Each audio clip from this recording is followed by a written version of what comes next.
Doctor. My everything.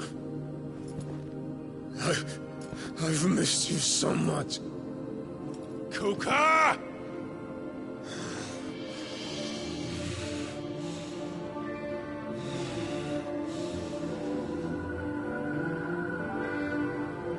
I swear to you, my love. We will never be parted again. What's wrong with him?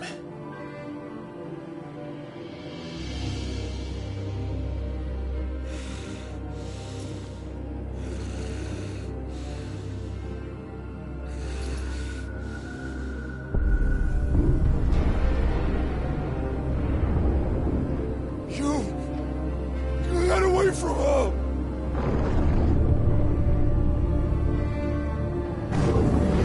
Benedicta!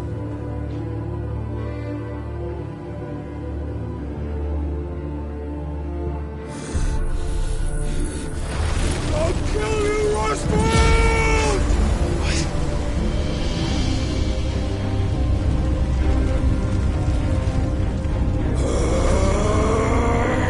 Oh shit, he's priming.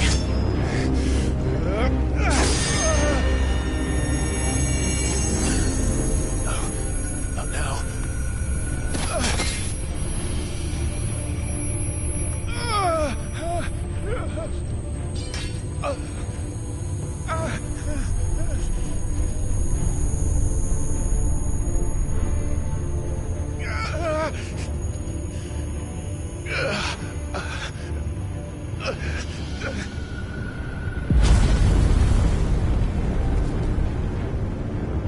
Come on.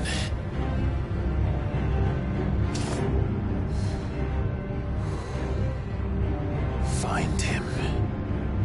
You've done this before. You can do it again. Let the flames burn within you.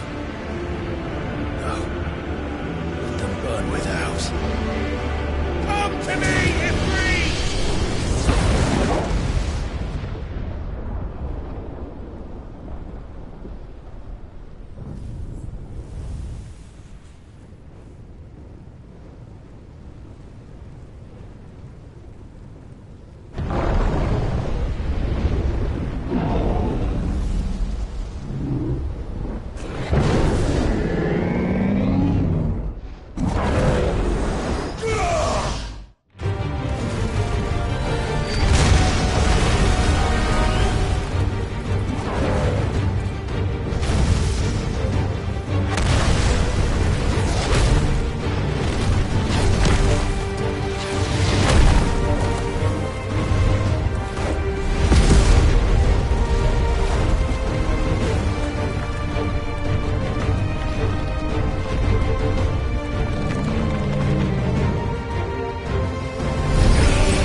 Let's give this a try. Not bad.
Mortimer.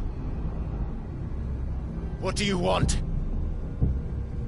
Your soul is tainted with worthless human will, yet your thirst for power remains undiminished. With every sip you take, you grow in strength, and soon you shall achieve perfection. I don't know what you're talking about. You will accept us, Muthos. It is inevitable. You were created for this purpose, and you shall serve it. Never!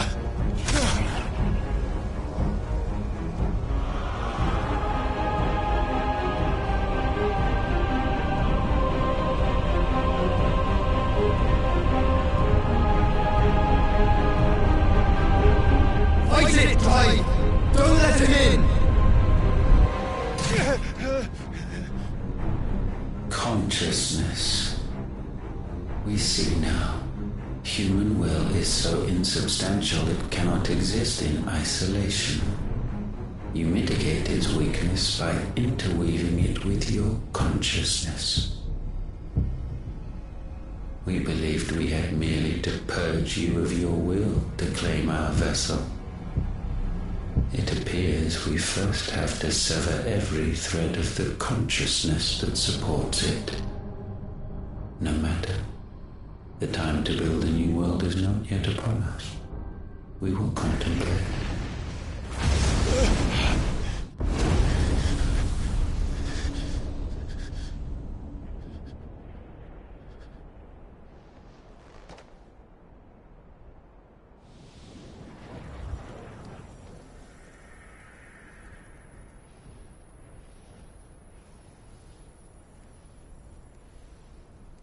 Thank you, Joshua.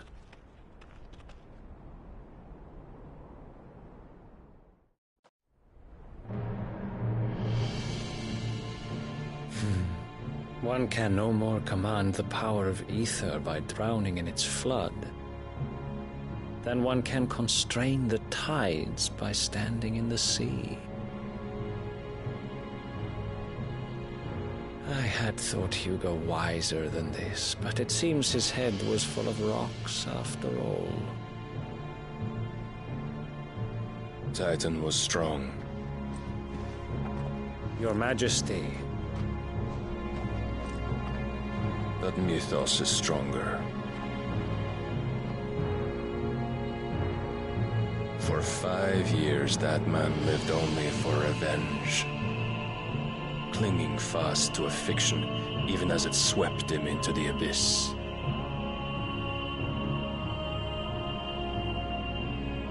One cannot change one's nature through force of will alone. Only the Almighty can do that.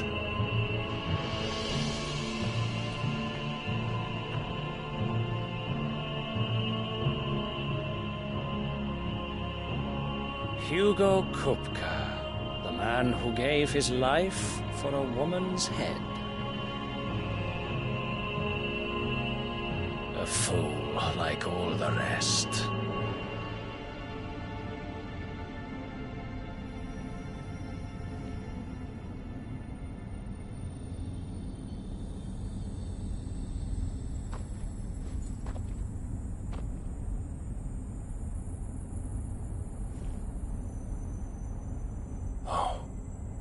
That the death of a mother crystal should be so beautiful.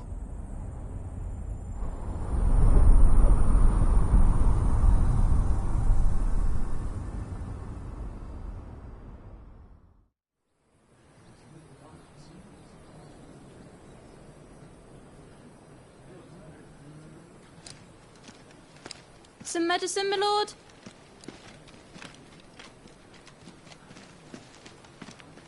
I have salves, potions, anything you need. Stop bothering me, urchin, or you'll feel the back of my hand.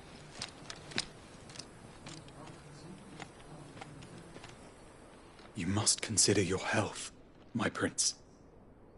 If a show of force is needed to keep the Dalmex at bay, you may trust in your dragoons. I beg you to call on Bahamut only as a last resort. His strength comes at too great a cost.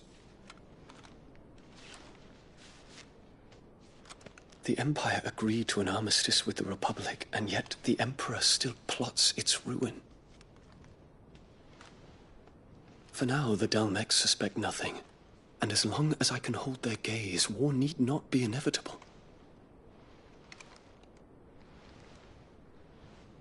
But more than that, Bahamut is the champion of the Empire.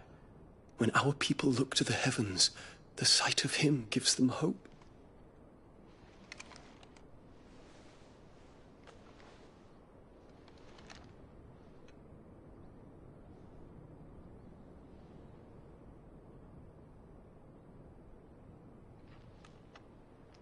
Forgive me, Terence.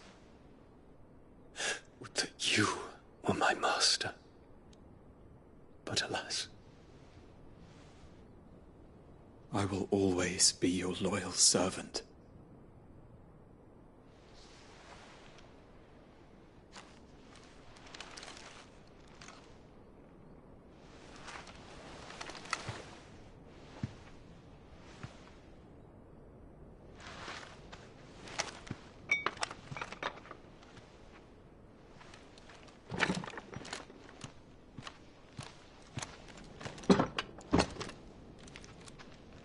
Should the Council's brazen maneuvering prompt the Republic to tear up their own treaty and launch a new assault, our soldiers would advance to meet them, cutting across the Central Isles, but not in time to prevent their forces from breaching the southern defenses and storming Twinside. And so the capital would become a battlefield. Thousands of innocents would die. I cannot allow that to happen. There is one small mercy, at least. You will not be forced to do battle with Titan.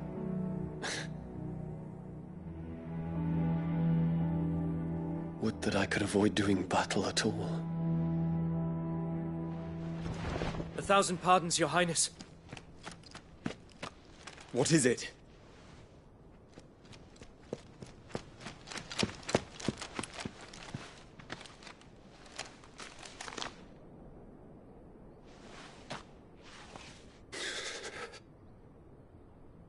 Olivier has been made Emperor. What is the meaning of this? My father's orders. What were they? Quickly! Yes, Your Highness. His Radiance requests that Your Highness maintain position here and... Ah!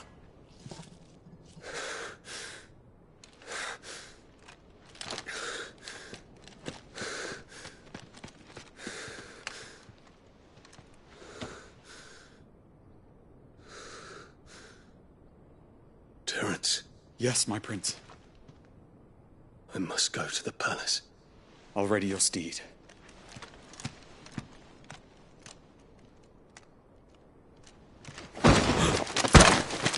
What is it now?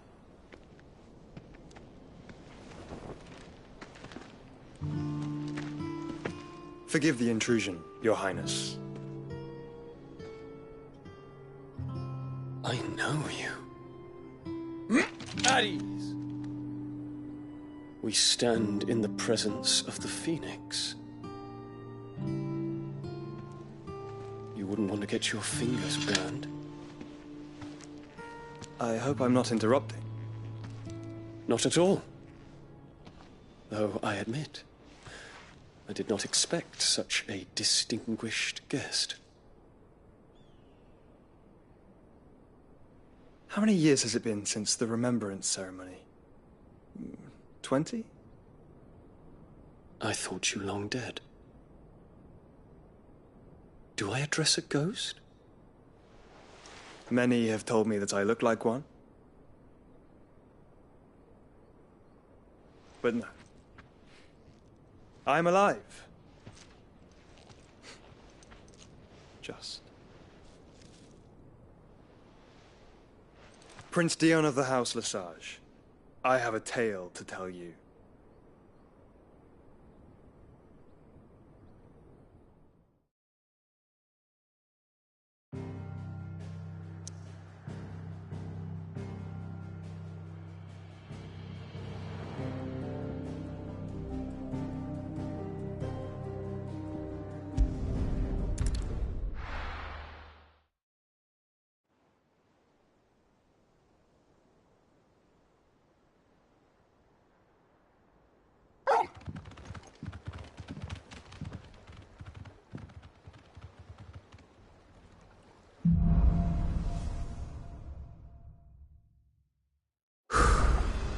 I'd better give Otto the good news. What ways are you Sid?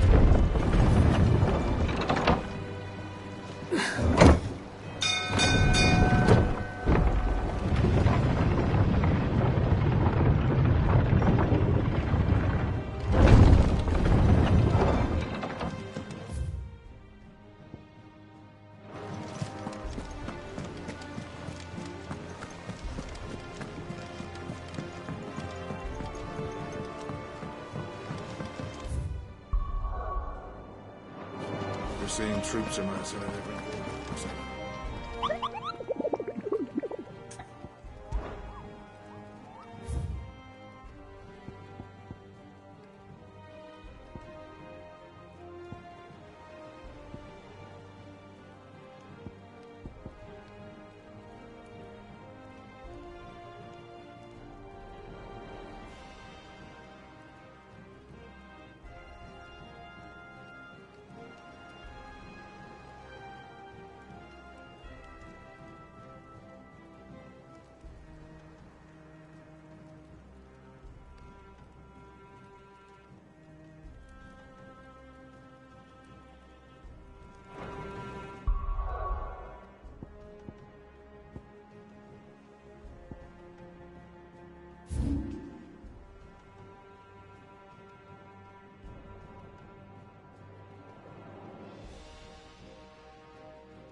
Come on. Run like the wind.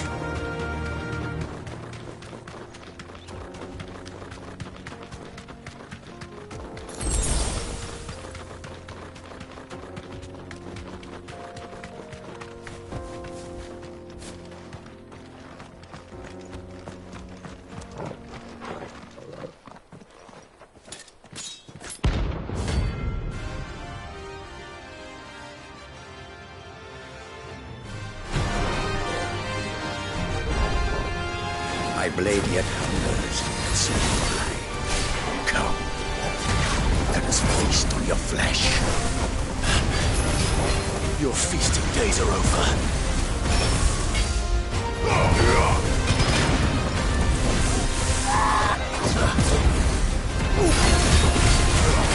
Nice try.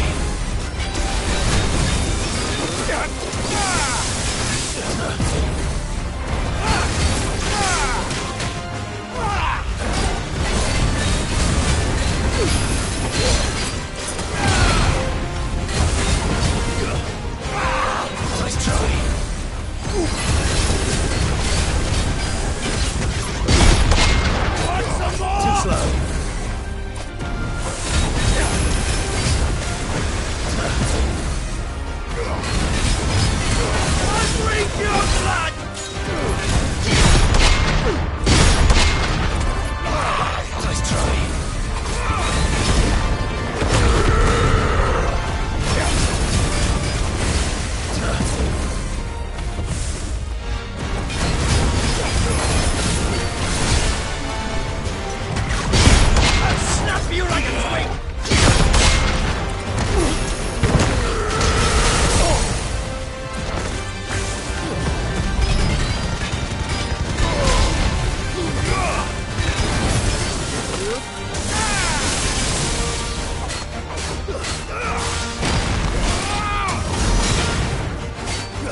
Those who kill for sport deserve no better.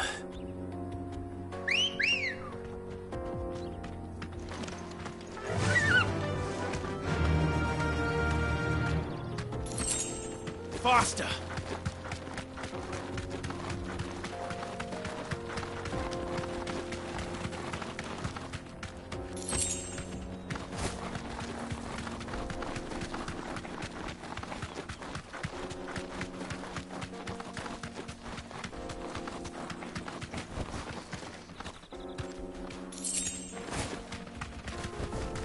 Be safe.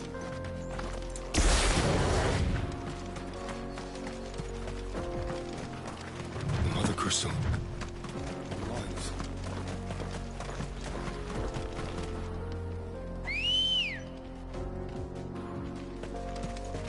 Come on.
Fly, Ambrosia.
time for the pack, is it? Let me introduce you to Mum.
And then there was one.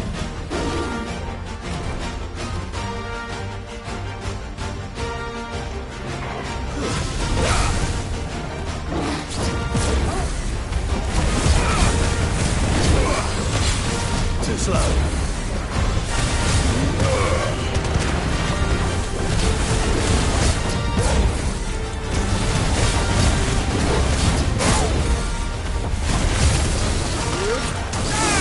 Too slow. Nice, Charlie. Too slow.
That wasn't too bad, was it, Torgal?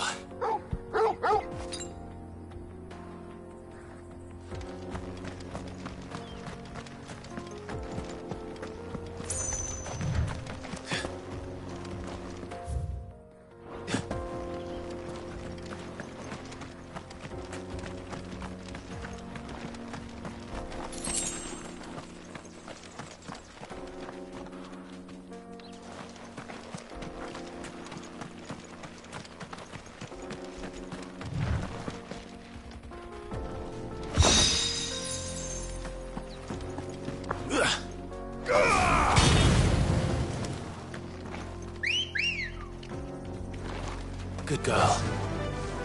Faster!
Run like the wind.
Too slow.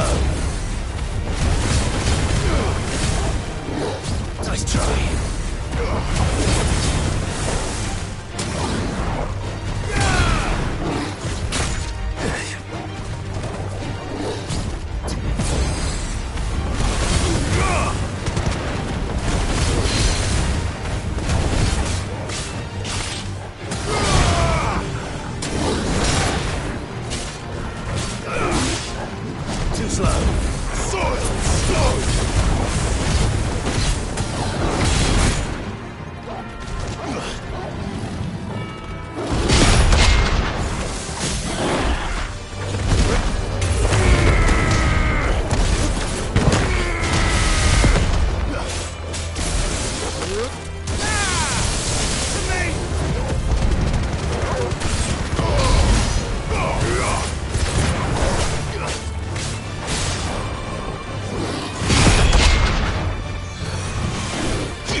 slow.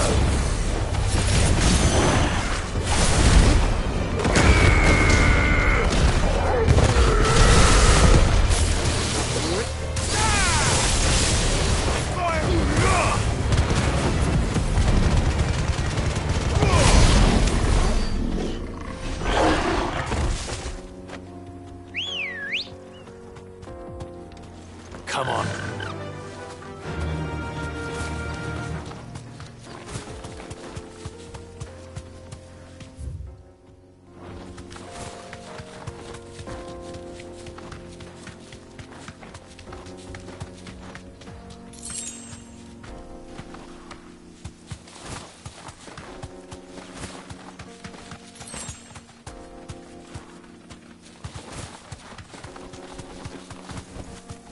Straight home now.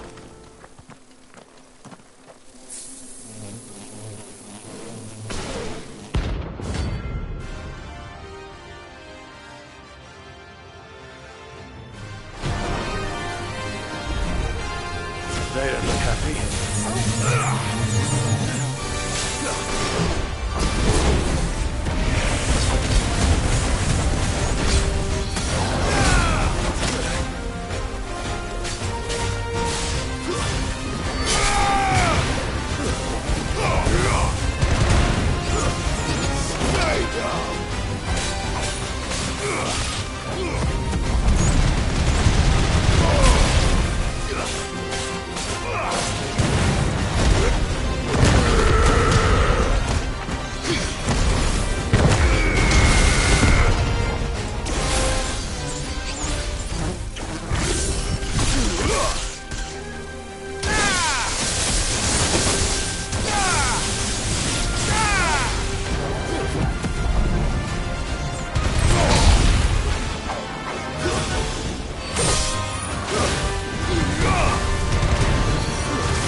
Peace at last. I needed that.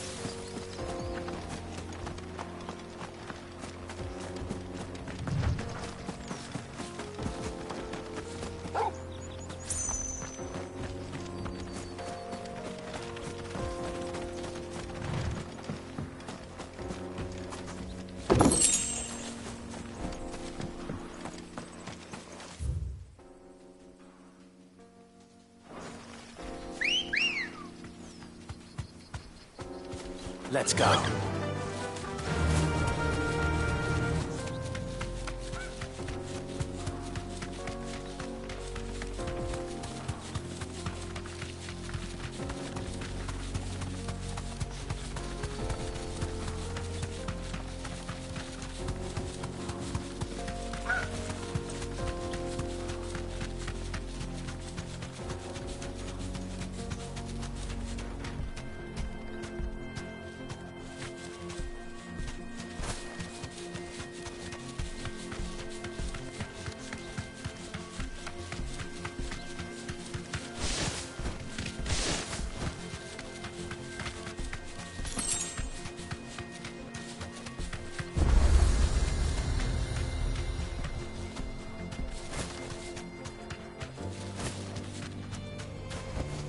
Be safe. You lost, stranger. Wherever you're headed, it's back the way you came.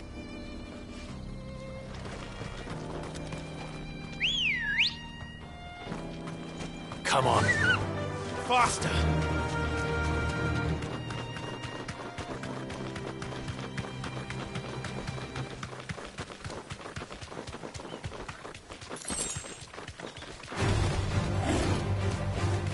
Straight home now.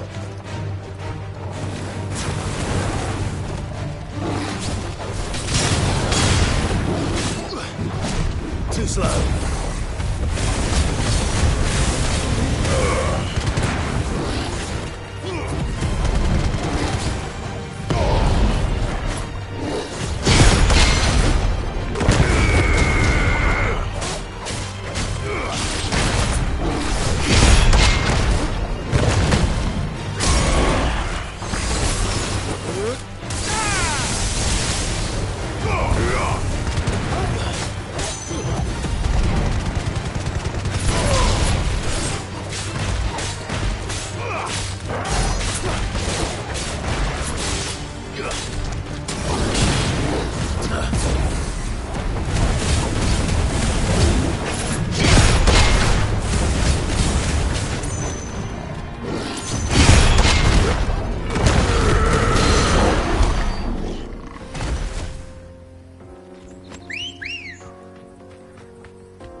Let's go.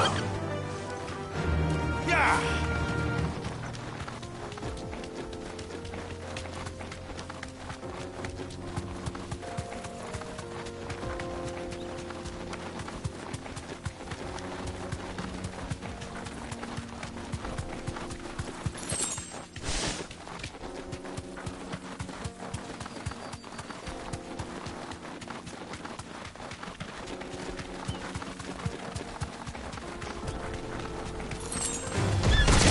Mistakes.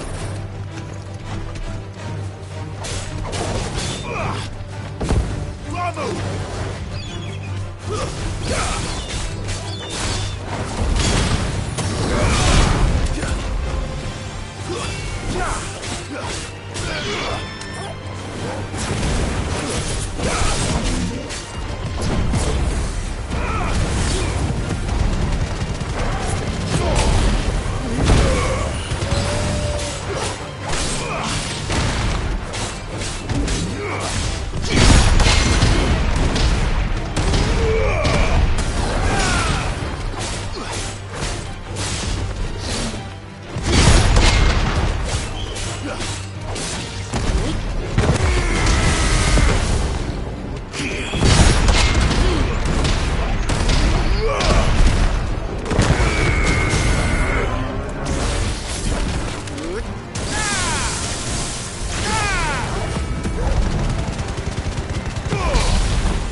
Run like the wind.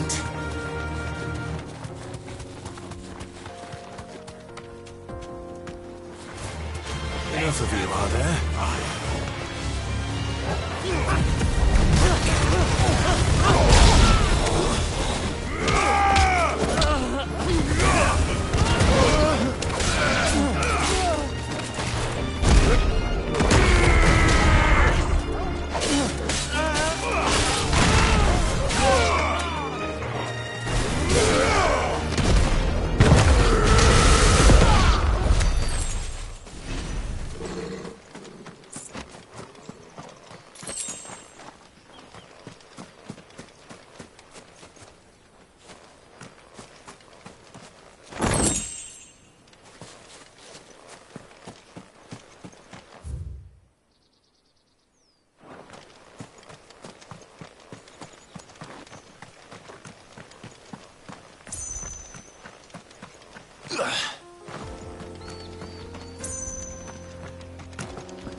cooker.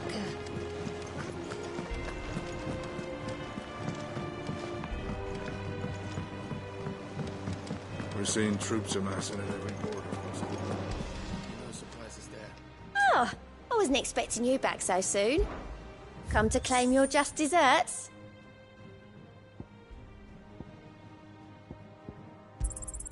Here you are.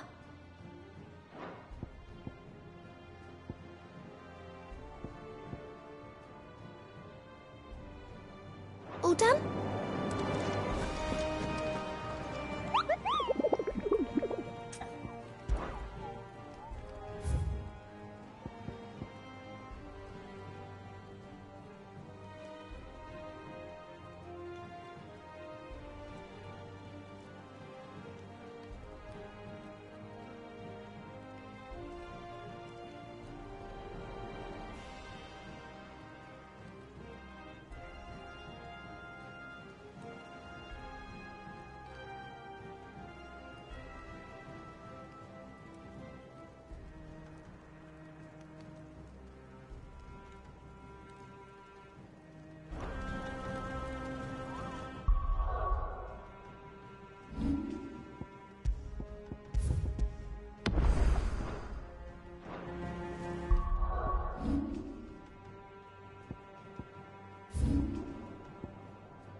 They killed everyone. Not everything. You still have your life. And it's up to you to decide what you do with it.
happened in Rosalind? I've got family there. Has the castle fallen? You're welcome to go and find out. They're gonna kill us! All of us!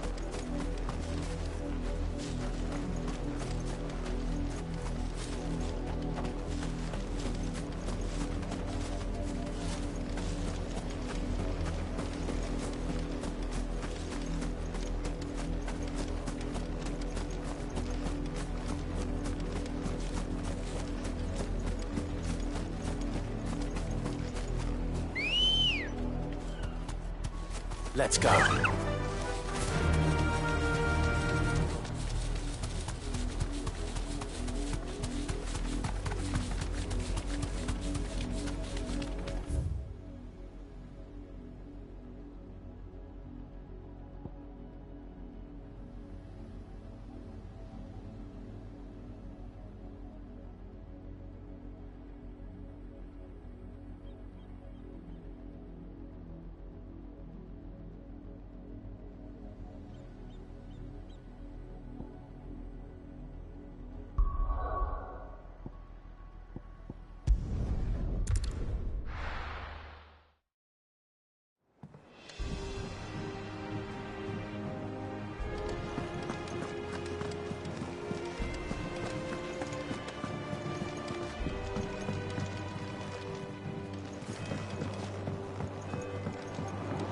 We're seeing troops amassing at every border crossing.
Come on.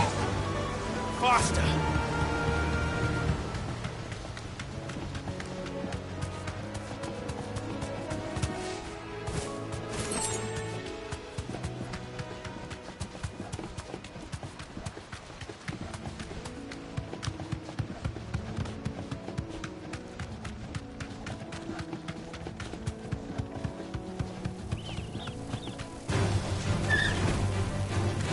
Thanks, girl. To me!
Fetch!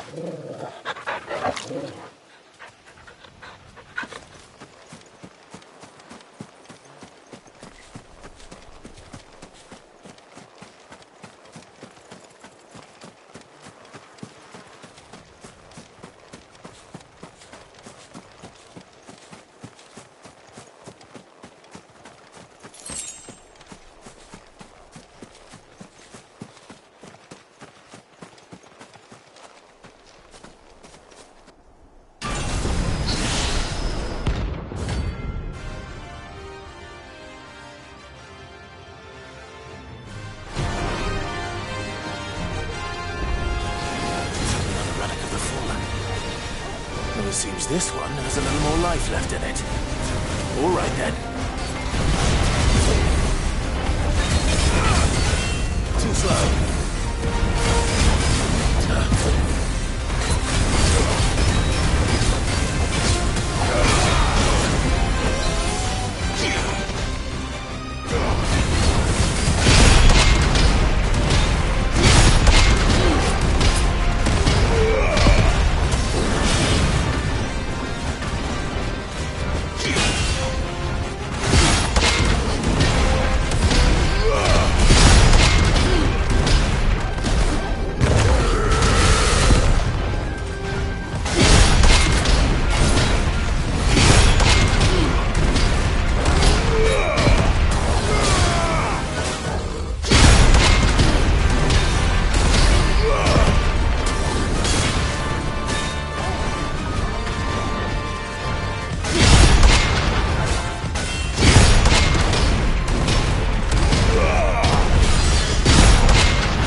us or them?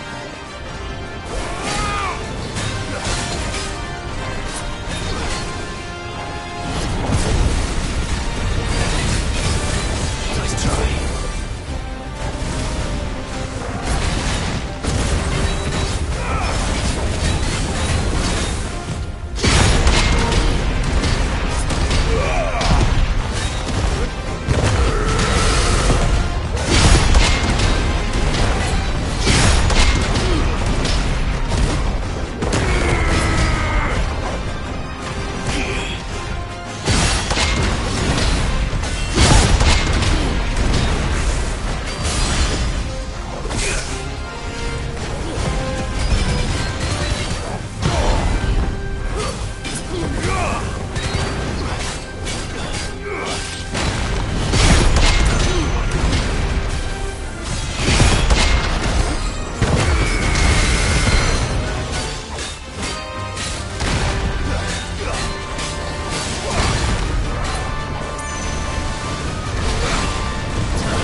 Back to sleep with you.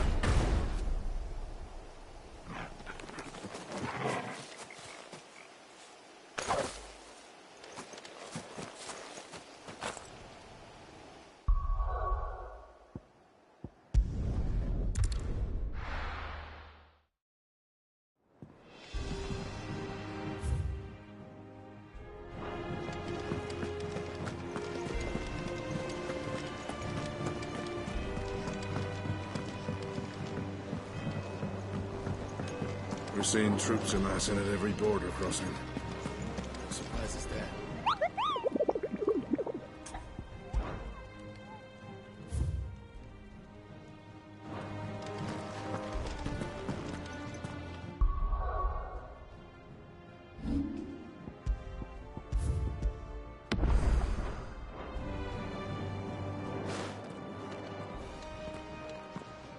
Clive, you're back.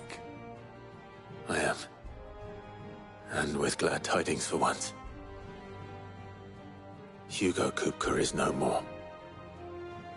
Well, I'll be. All of our comrades who lost their lives back at Sid's place be smiling down at you right now. We had a stolus from Lubor saying Drake's fang had fallen. I expect that was your doing as well, was it? It's a long story. One for the history books, I'll bet. Welcome home, Clive. It's good to be back. You look better. I feel it. Which means I'm coming on your next little adventure. You're not leaving me behind again. Wouldn't dream of it. Otto.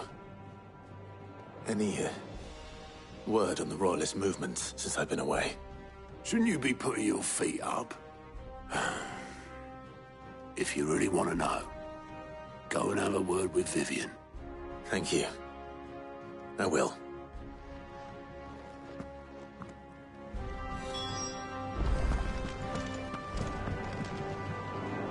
Ah, the conquering hero returns. And with hardly a scratch on him. I may have picked up one or two. Well, the fact that you came straight to me instead of visiting our resident physiker suggests that you picked up something more important. A scent. The scent of Waludas. The very same. But whatever plans Kupka was hatching with the Royalists, he took them to his grave. As did his men. Slaughtered by the orcs who'd taken over the Fang. Orcs, Vivian. I've never seen such creatures in Storm before. The Waludas must have ferried them over from Ash, but why? Why work to rescue Kupka only to invade his home, the mother crystal of an allied nation, and let both fall? It makes no sense. Do you know the tale of the blind men and the Adamantus? One can often be led astray by focusing too closely on individual details. One must instead see the bigger picture. And what bigger picture is there than my map?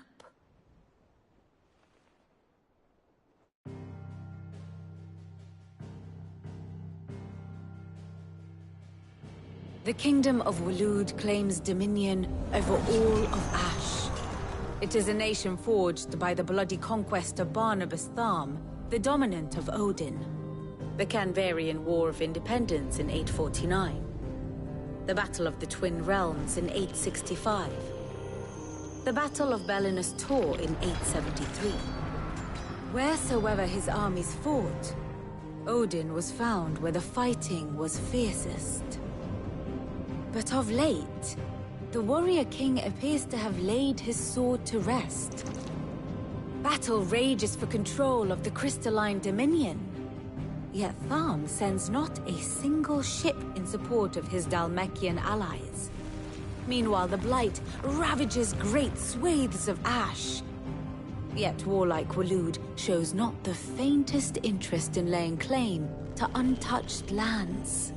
So why go to the trouble of sending an army of orcs into the heart of Drake's Fang, only to make no attempt to claim the Mother Crystal for Waloed? It can hardly be for lack of men. Tharm's armies rival any in the Twins. No. we have not seen the last of the Waloed standard. Odin will ride again. It is but a question of when. And on that day, who will be trampled underfoot?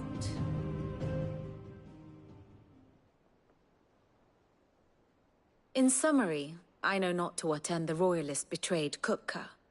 I know only that it is part of some broader scheme. A scheme tied to the ambitions of one man. King Barnabas. But there is no need to wallow in confusion. If one is to cure a sickness, one must first identify the symptoms. And your Lord Uncle has volunteered to do just that by keeping an eye on the Royalists' movements. He's really throwing himself into this. Indeed he is. Which means all that remains for us to do is await his reports. Well, not quite all in your case. The people of the Hideaway must hear the news. Justice has been done. Hugo Kupka is dead. The wounds he left that night are still raw. Especially for those who lived with Sid the longest. Tell them that those wounds might finally begin to heal. Consider it the price of today's instruction. I've never known you to be sentimental. What can I say? I am only human. And we are, all of us, sentimental animals at heart. I suppose we are. Very well. I'll go and spread the word.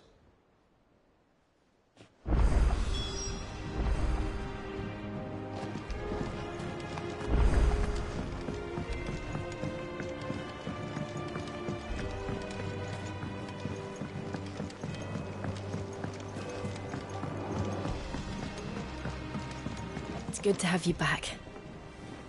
I was worried.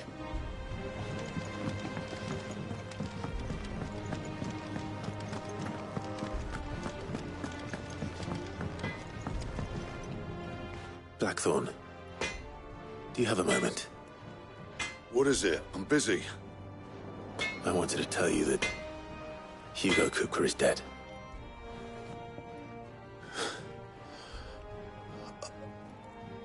I can't tell you how long I've been waiting to hear those words. This is it then.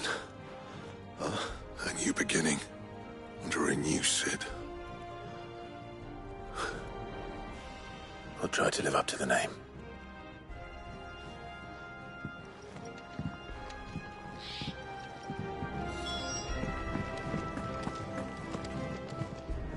Well, someone looks pleased with himself. It's true what I'm hearing, then? Nothing escapes you, Lady Karen. It's true. Kupka is dead. No more looking over our shoulders, then. Good. I'm starting to get a crick in my neck. Don't let it go to your head, though.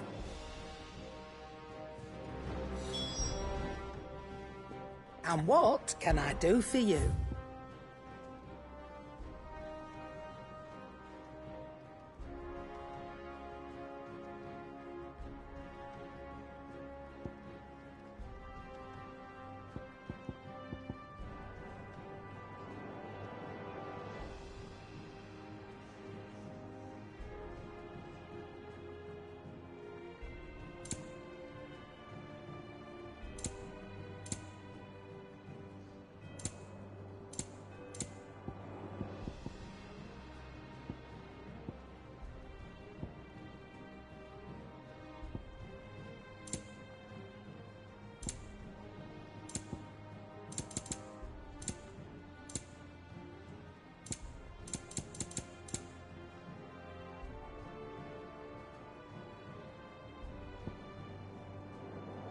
Is that all?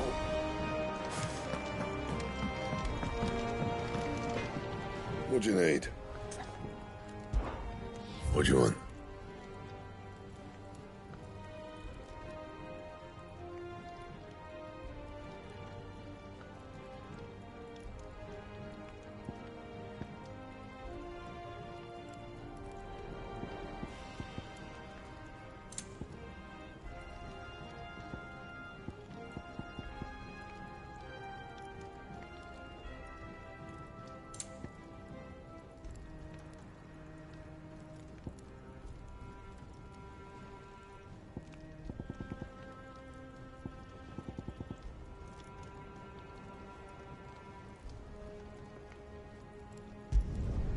No scratches, right?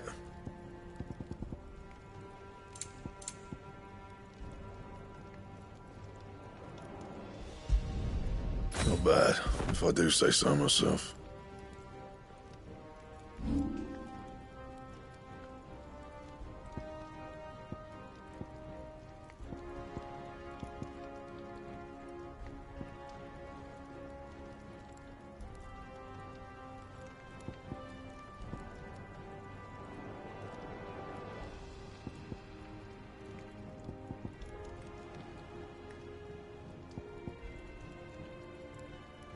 That it? Fine. Well, don't just stand there gawping. Go on, then.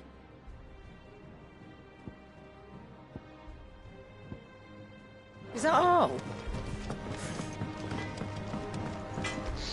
Clive. So, will it be?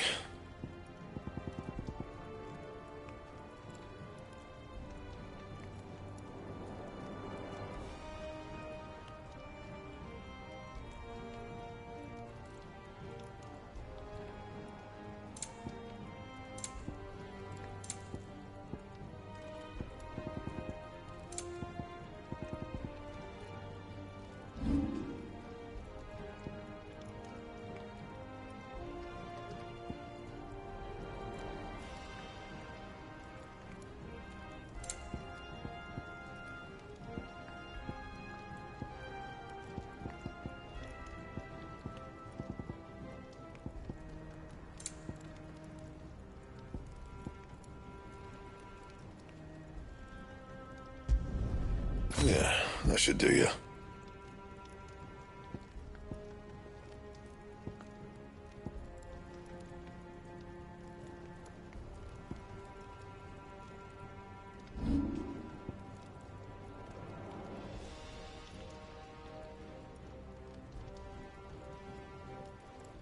Anything else?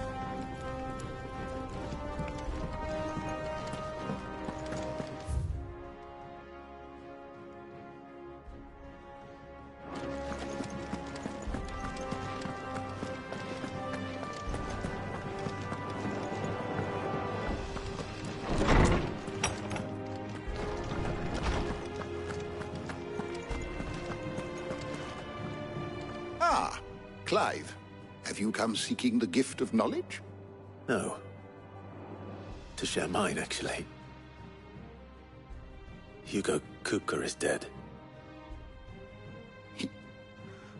Oh, my. Can it really be true? Look, he's crying. He is. The big baby. And with good reason, children. These are tears of joy. We must offer up a prayer to your parents that the heavens might weep with us. There shall be no lessons today, only thanksgiving and merrymaking. Go, put away your things. All right. Brilliant.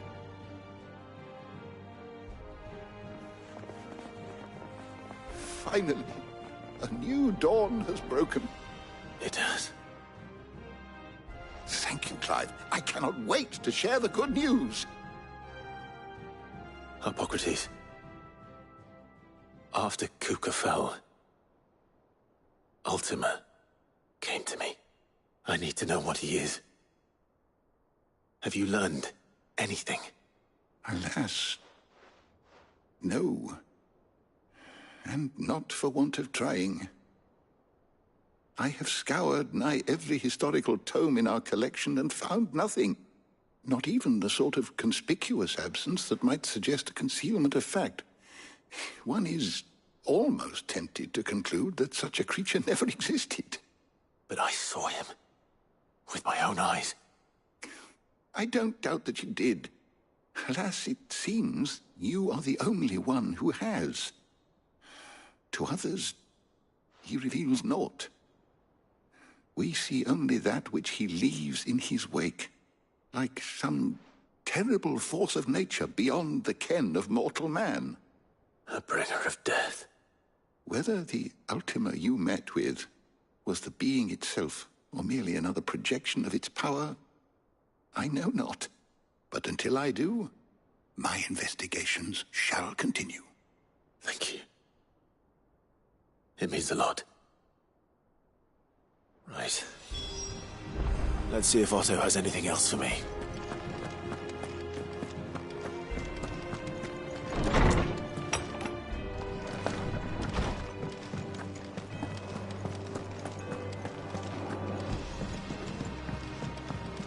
I'm telling you, it's true. I heard it from Otto's own lips. Hugo Kupka is dead.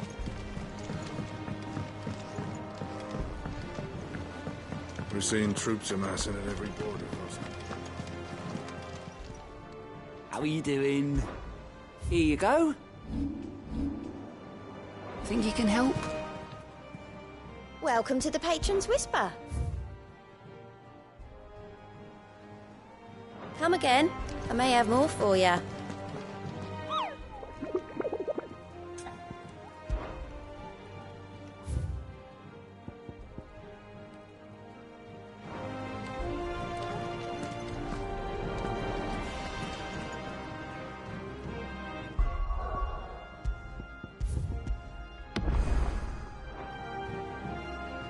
You barely sat down since you came home. Vivian got you running errands or something? Just spreading the word.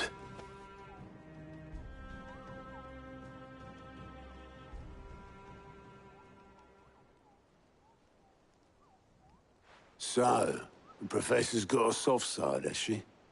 I'd never have guessed. No. She was right, though. Everyone was glad to hear the news.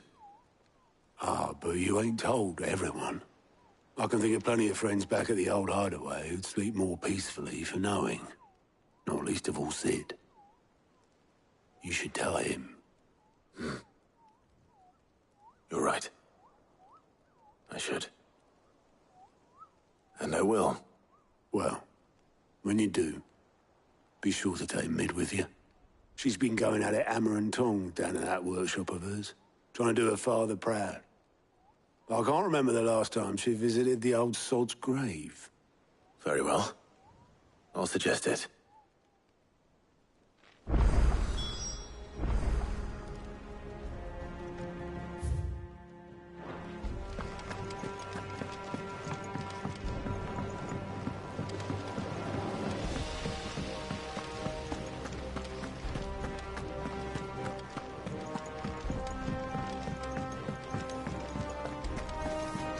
Mid might need some help.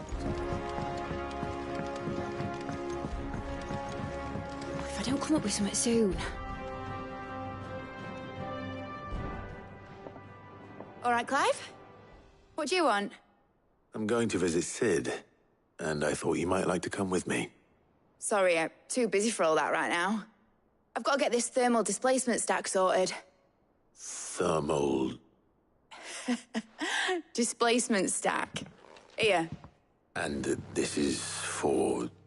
Only the fastest, finest ship the world has ever seen. The Enterprise. Me and my dad designed it together. Where other vessels rely on the fickle winds to drive them through the water, ours is fitted with mithril engines. And those things have got more push than a behemoth in a bad mood, and more heat than all the hells put together. Which is where the stack comes in. I may have already talked some tight-lipped shipwrights into putting the hull together for me in a little dockyard in Canva. But the stack's a bit more involved, so I'm building it here. Thing is, it's so involved that I'm running behind and it's starting to hold things up over at the shipyard. I'll come and see my dad, though, when I'm done. Whenever that is. Is there anything I can do to help?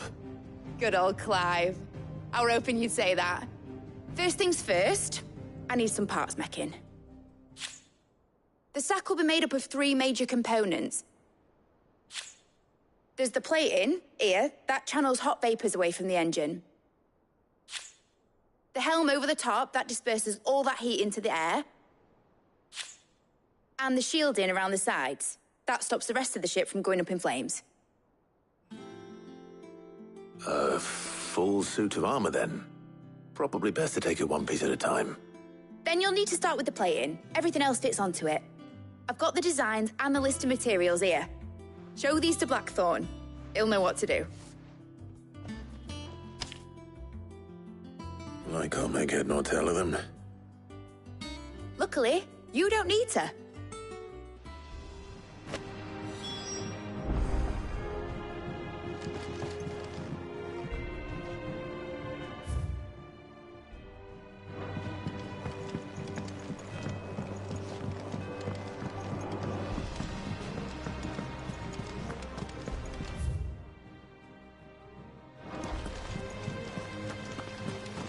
Editors started reading books that don't have any pictures. Mid hasn't been her usual self lately. Hardly ever see her with a smile.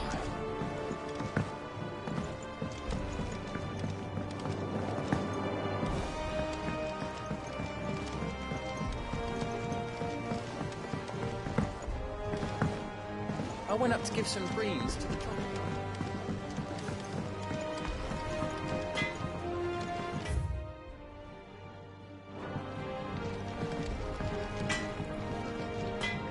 Blackthorn, could I ask a favor? Out with it. It's for Mid. This my last chance to say I'm otherwise engaged. Spare myself the arseache. Go on then. What is it this time? She said you would know. Here.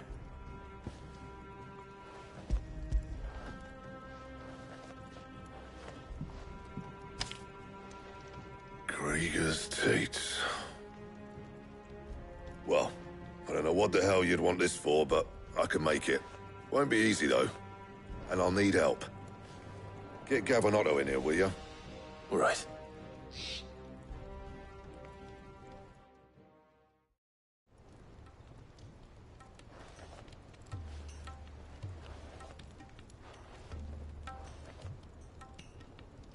So Mid's roped us all in here again, has she? Typical. Still, if that's what it takes to get her to visit Sid's grave, I'll do what I can. And, what is it we need to do, exactly? Take a look at this.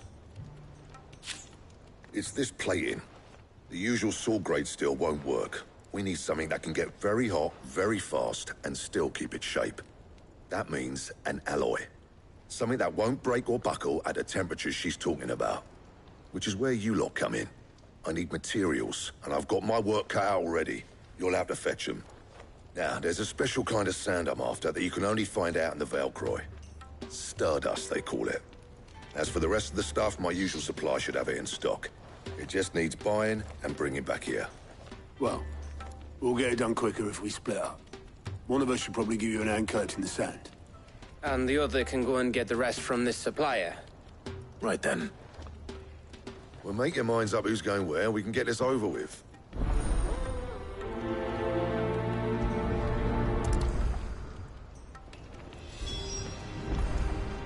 Up to you who you take to the desert. I mean, Gav's good in a fight, but he don't have my winning personality. Ah, don't listen to him.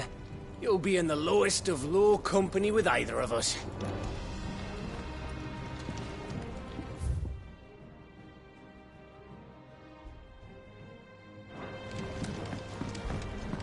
He cracked the crystal too? You're joking.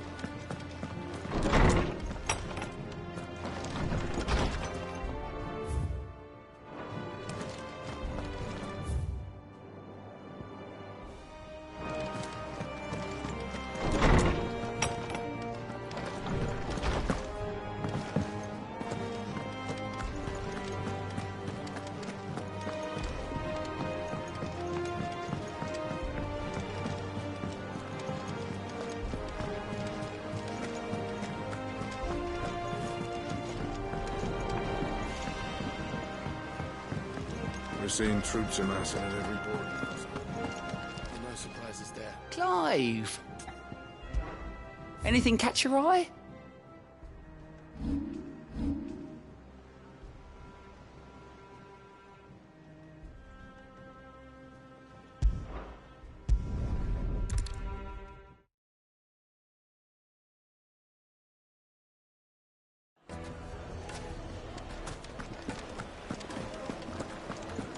finest The most fragrant herbs and spices from the bread.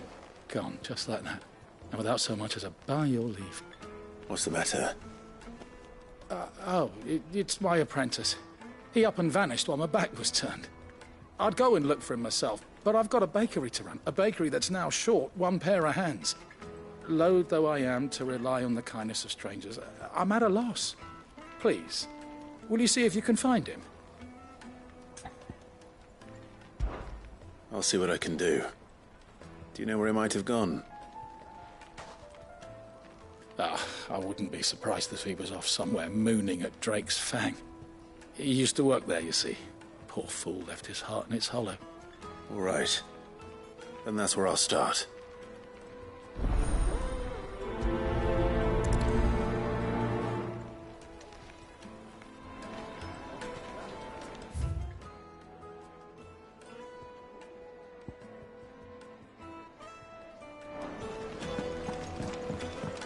Oh, where did all the men of the rock go? Made from the stoutest stoneware.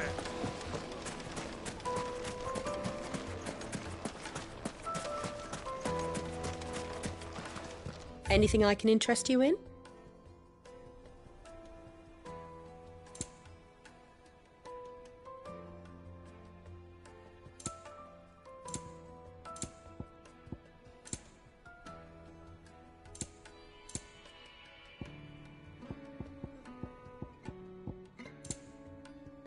Fare you well.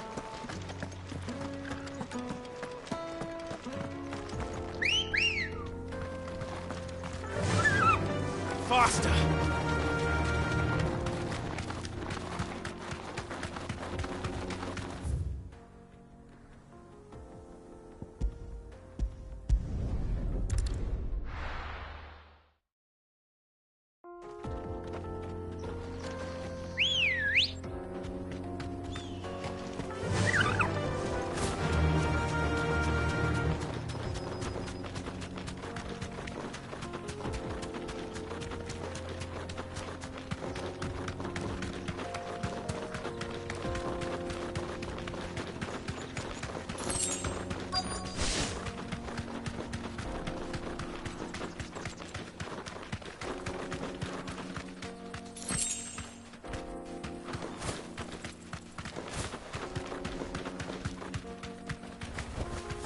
Thanks, Gal.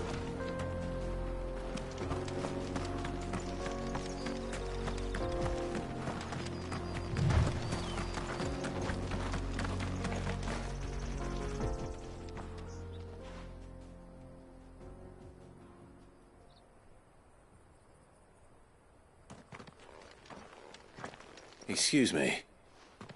What do you want? The baker sent me to find you.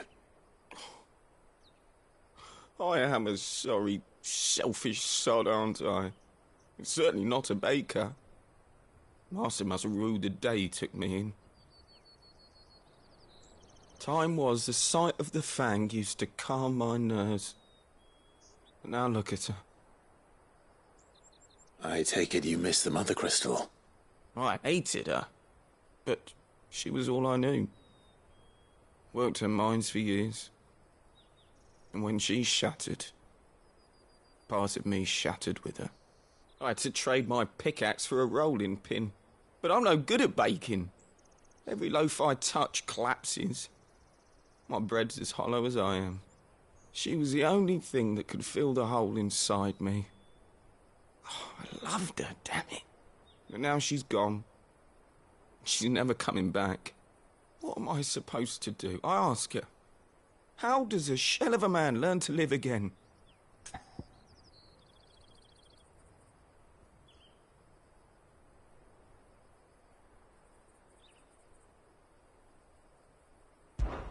Perhaps you could express yourself in your work. If you miss the Fang, maybe you could recapture it somehow. Recapture it? I'm a baker, not a... You know, you might just be right. What a fool I've been! I have to get back to the bakery right away. Thank you. Thank you, my friend. You have opened my eyes. Wait.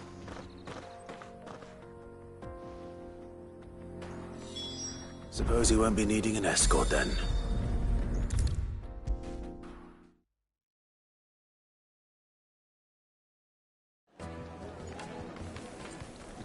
Ah, there you are.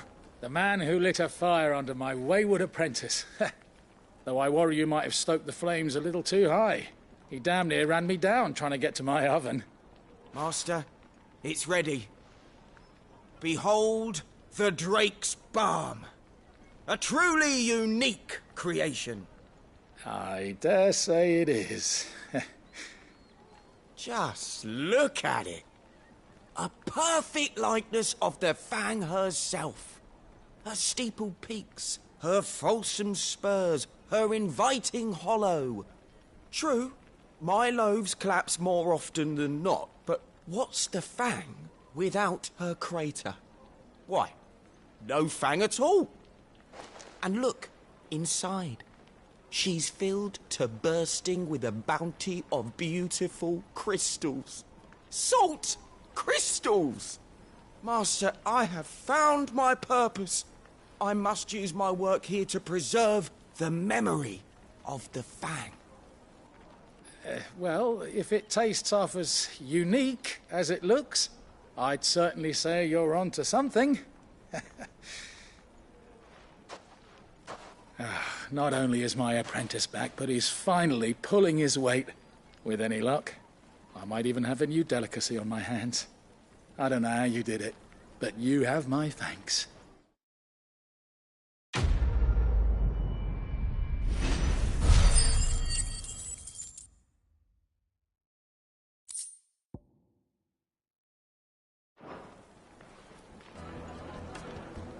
The most fragrant herb.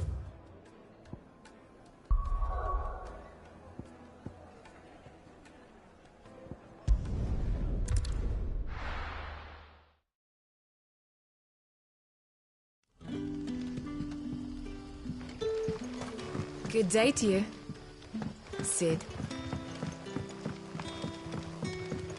It's all but spent. What are we doing now? The crystals we get from the tail are all but worthless. We had to dig a new cellar. Ah, Clive. Your timing is exquisite, as always. I have a concern which you may be able to assist me with. Go on.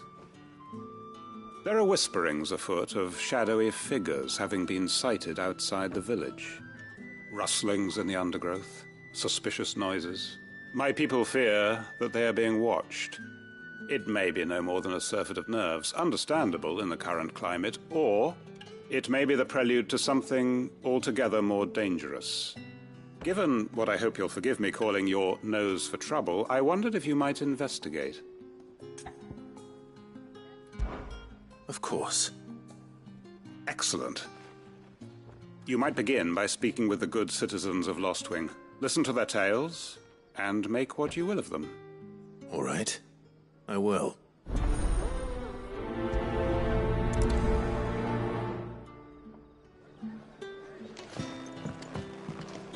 Right. Let's see what the people of the village have to say. I'd better find out if this is just nerves, or something we need to take more seriously.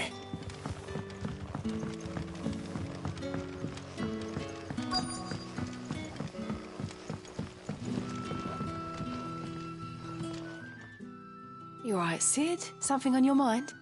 There is actually. Can I ask you something? Quentin tells me people have mentioned shadowy figures out in the woods. Have you noticed anything unusual? Oh, that. No, sorry, can't help you. I heard the rumours, mind, from the lads working over at the vineyard, but none of them has seen anything either. All right. Thanks anyway.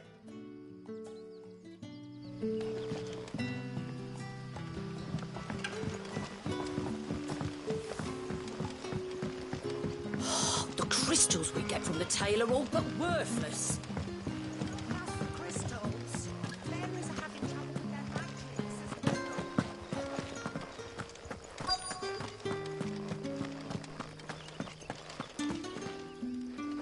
Do you have a moment? There's talk of suspicious figures in the woods. Have you seen anything out of the ordinary?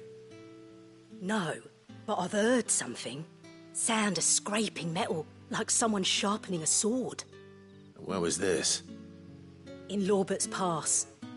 Was out foraging for herbs when I heard it, screeching out from between the trees. Ran back here as quick as my legs would carry me, and I ain't been back since. I see. I'll look into it. Thank you.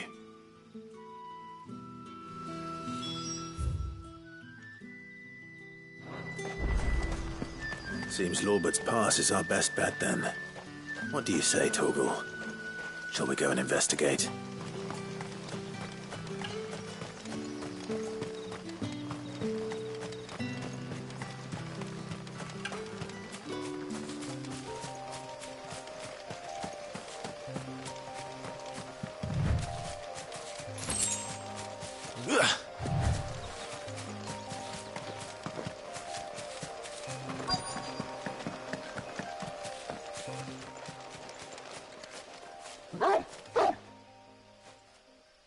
You there. Fuck! He's seen us. Get them before they escape! Black Shields. Here. What the hell are you doing here? What is it to you? Not that we give a damn. All that matters to us is that you don't leave here alive.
Why were they here? Were they planning an attack on Lostwing? I need to warn Quentin.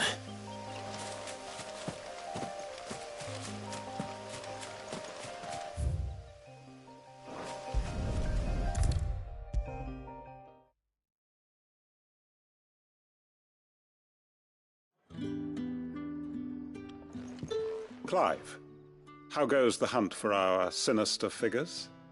I found some Black Shields hiding near Lorbert's Pass. They're gone now. Black Shields. The Empress's former bloodhounds. Though they serve another master now. One who means to root out and destroy both me and those I care for. And it would appear the pack has finally caught the scent of its prey. Damn it all.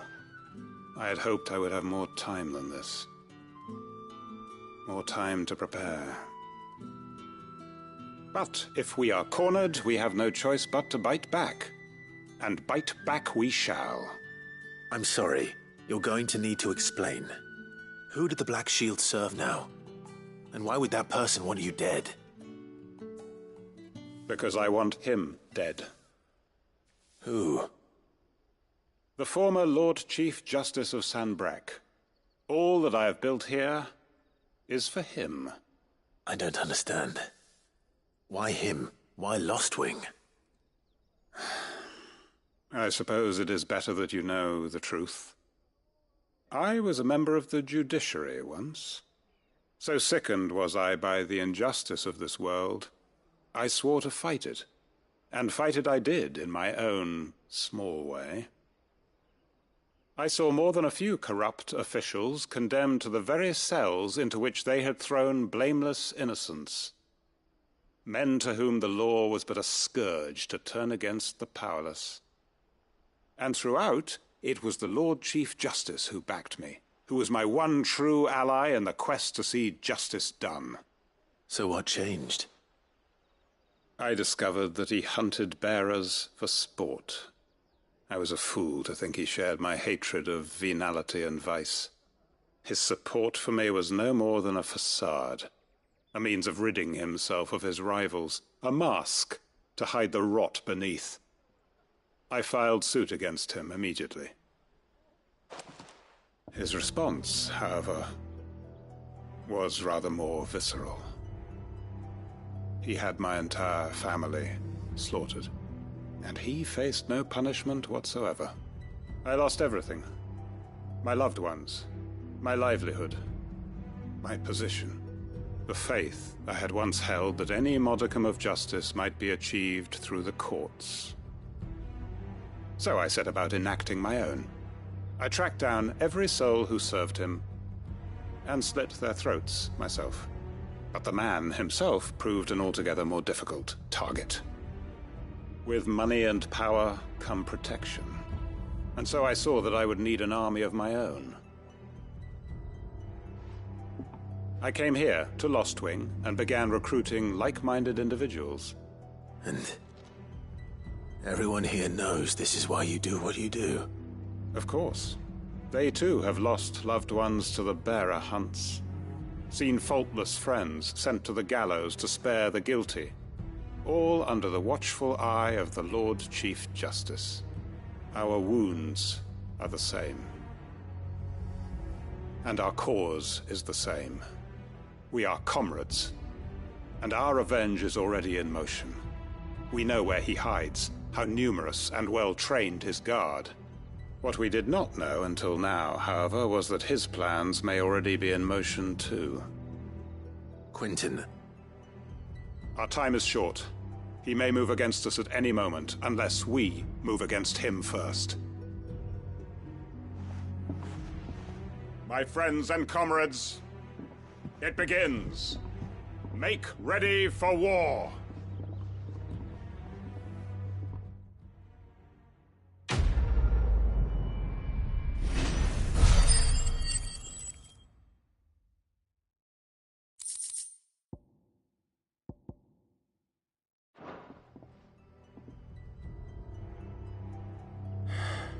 I'm not going to change his mind.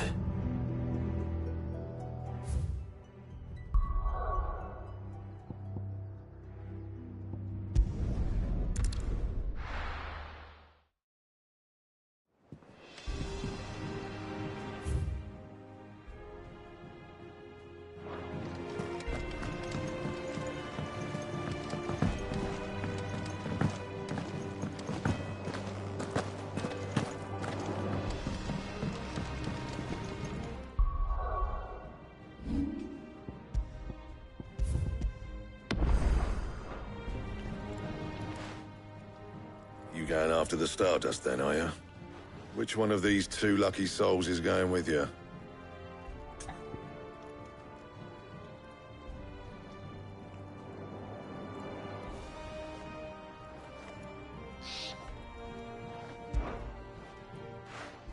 Otto, you're with me. All right, then. Where do we find this Stardust, and how will we know it when we see it? There's a river that runs through the southern reaches of the Velcroy. It's the black sand that washes up on its banks that you're after. And I'm guessing you'll be needing sackloads of the stuff. Might be worth hiring porters in the Dalimil Inn. I'll head down there. See about finding us a wagon. All right. I'll meet you by the river. Yous two take care, eh? I'll go and see this supplier. Just don't let the bastard fleece you, eh? He wouldn't do that. He's Blackthorn's mate. Isn't he? Best of luck.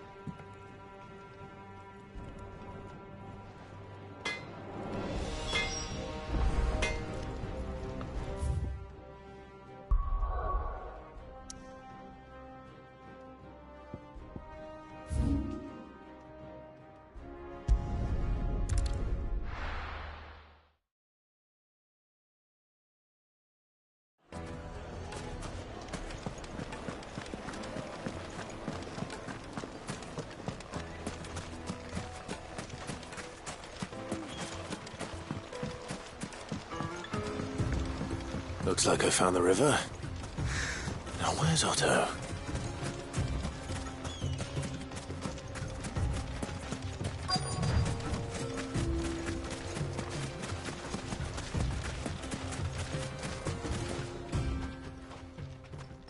Otto, sorry I'm late. Oh, Clive. I had a quick scout about, and I reckon this area's our best bet. Seems Blackthorn's the only one who thinks smithing with his Stardust stuff's a good idea. It's just lying here, waiting for any old fool to fill his boots. But unlike any old fool, you thought to bring a wagon. Well spotted. Now get filling.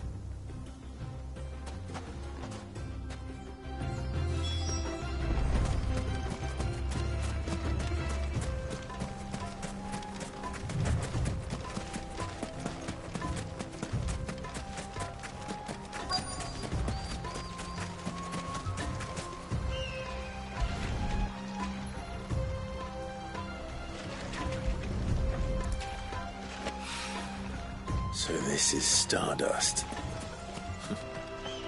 It just looks like black sand to me.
That should be enough for now. Let's see how Otto's getting on.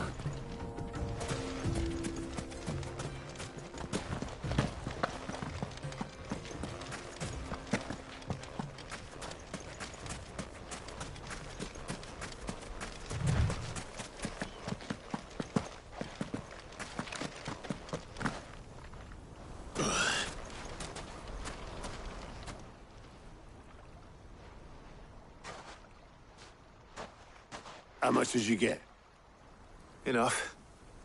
I hope.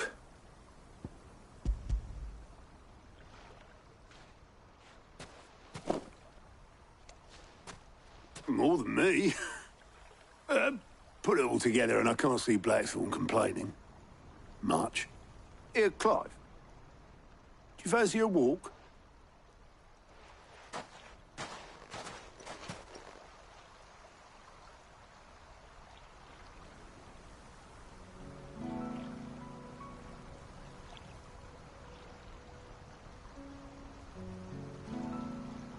Sid would be proud.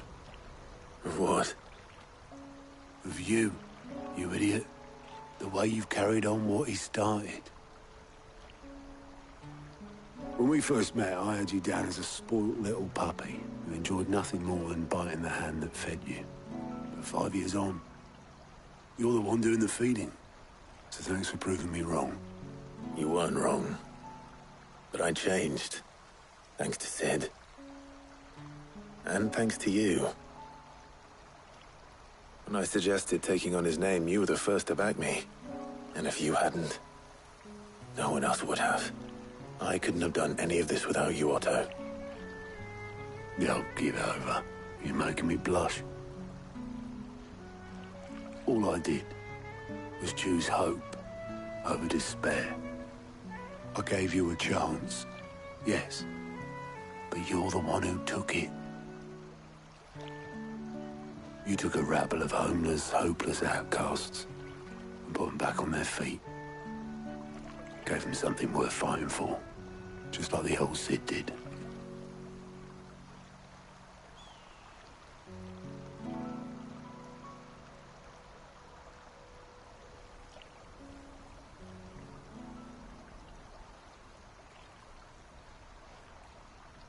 About time I was heading back, I reckon. All this scrabbling about in the sand's taken its toll on the old pins.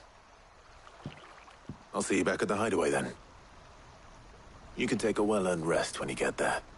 Oh, I plan to. Believe you me. But I'll make sure Blackthorn gets his precious black sand before I put my feet up. He'll only moan otherwise.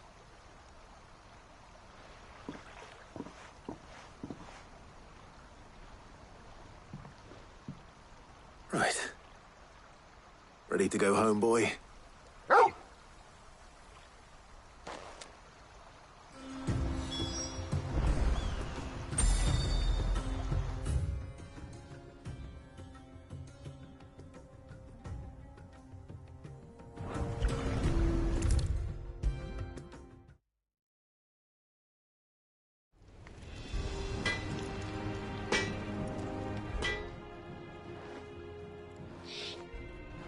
Blackthorn, got everything you need? Yeah. Yeah, I do. Cheers for the stardust. Should be enough to be getting on with. Nice to get out and about for once. Let's do it again sometime, eh?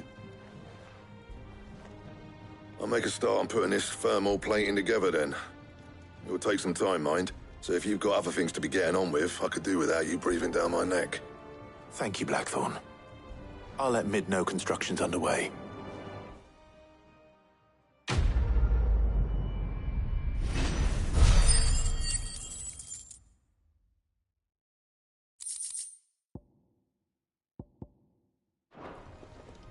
Suppose we'd better be getting back to work too. Give us a shout if you need anything.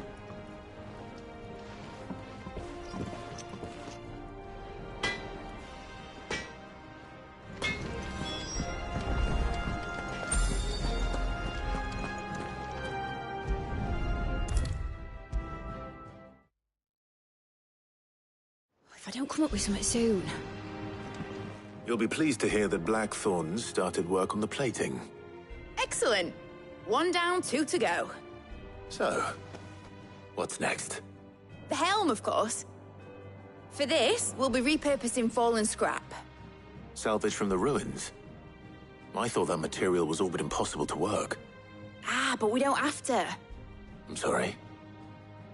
Just so happens there's one particular ruin that's broken into exactly the right shape and size pieces for what we need. What's the name back there? I'll give you all the details. What's her name? Right.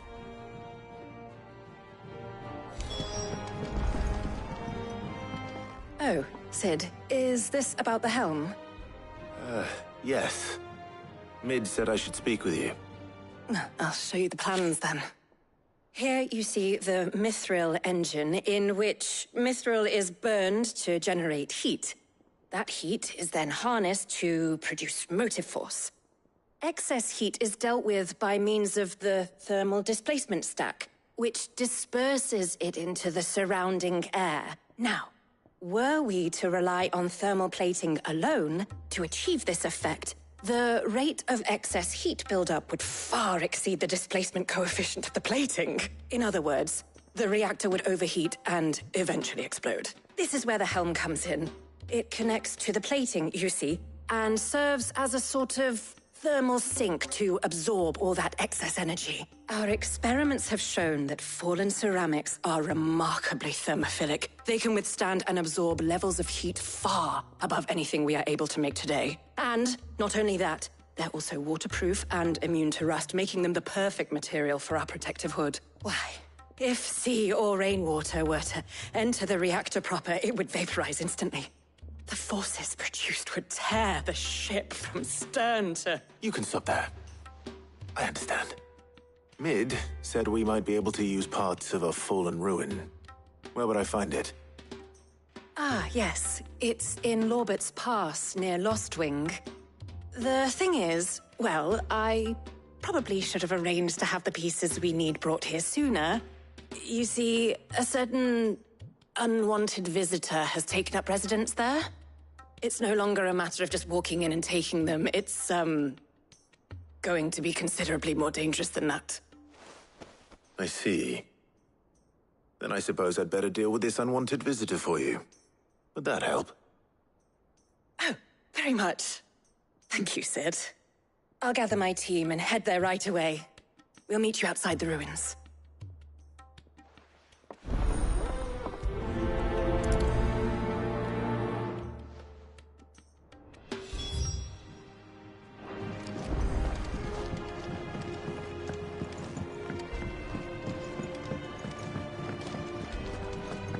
I think Mid might need some help.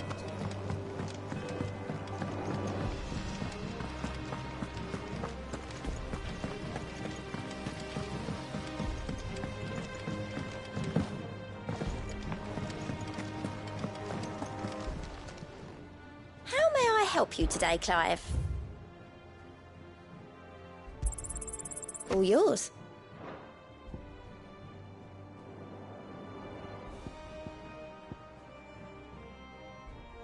Best of luck out there, Sid.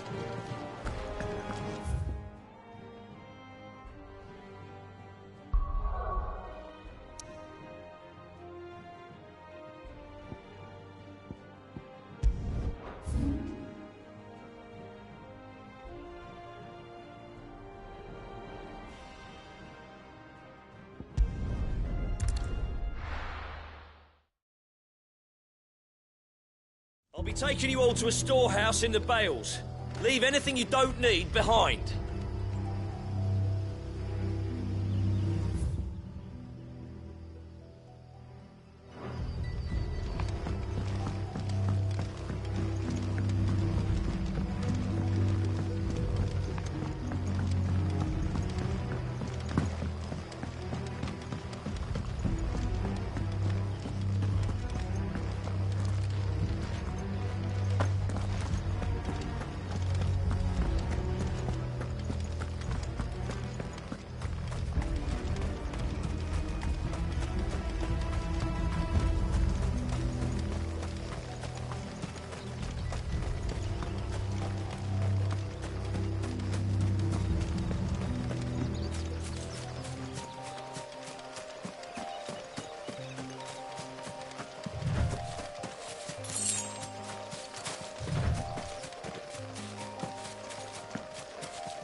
There you are, Sid.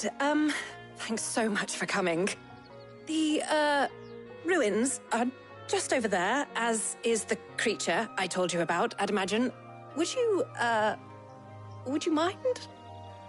Of course. I'll be right back.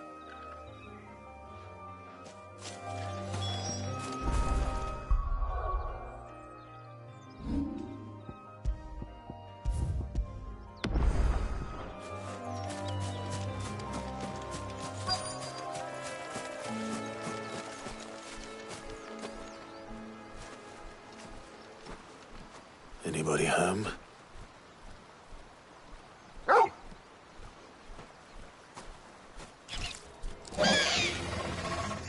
This must be our unwanted visitor. Time to go.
The things I do for you, Mid.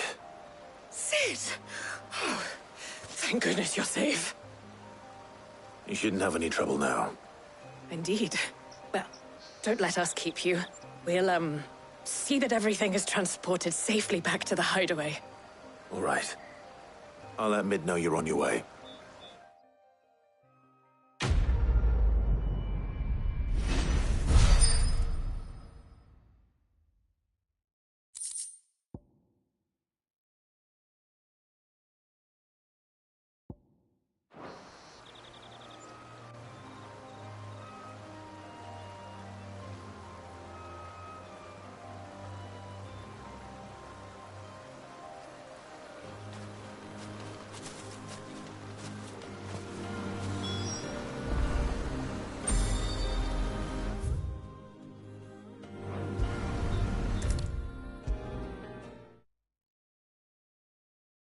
If I don't come up with something soon. Mid. Helena has recovered the material for the helm. She'll be along shortly. Excellent. Another job well done. And just one remaining. Right. Right, the shielding. This one's a bit of a bugger. How so? The plating's enough to stop the engines going pop, but those things will still be spitting out enough fire to set the rest of the ship ablaze. Which is why you need proper shielding. A prism for the dragon's breath that's blazing away inside. I thought a triple thick layer of tempered steel might do it. Or more of the stuff that the Fallen use, but they'd both be too heavy. The helm and the plating are bulky enough as it is. Add any more weight and the whole ship would be at the bottom of the briny before we'd even started. I need something light. But I've racked my brains and I just can't think what would do it. Well, if I were in need of obscure knowledge, I know whose counsel I would seek. Harpocrates. Tomes? Yeah, well, I'd thought of that, obviously. I've got all the details written down here. Can you take this to him, see what he makes of it? Right away.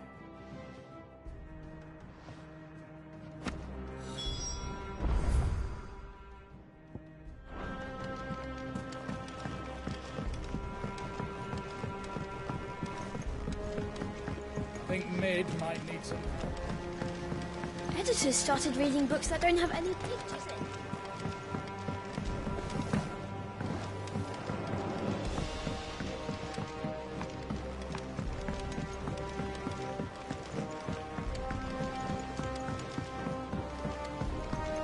I went up to give some greens to the...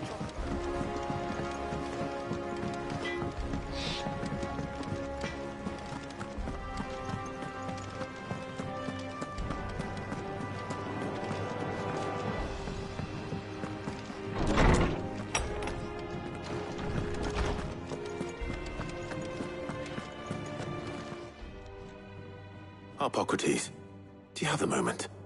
For you, Clive? Always. Well, actually, it's for mid this time. Could you take a look at this?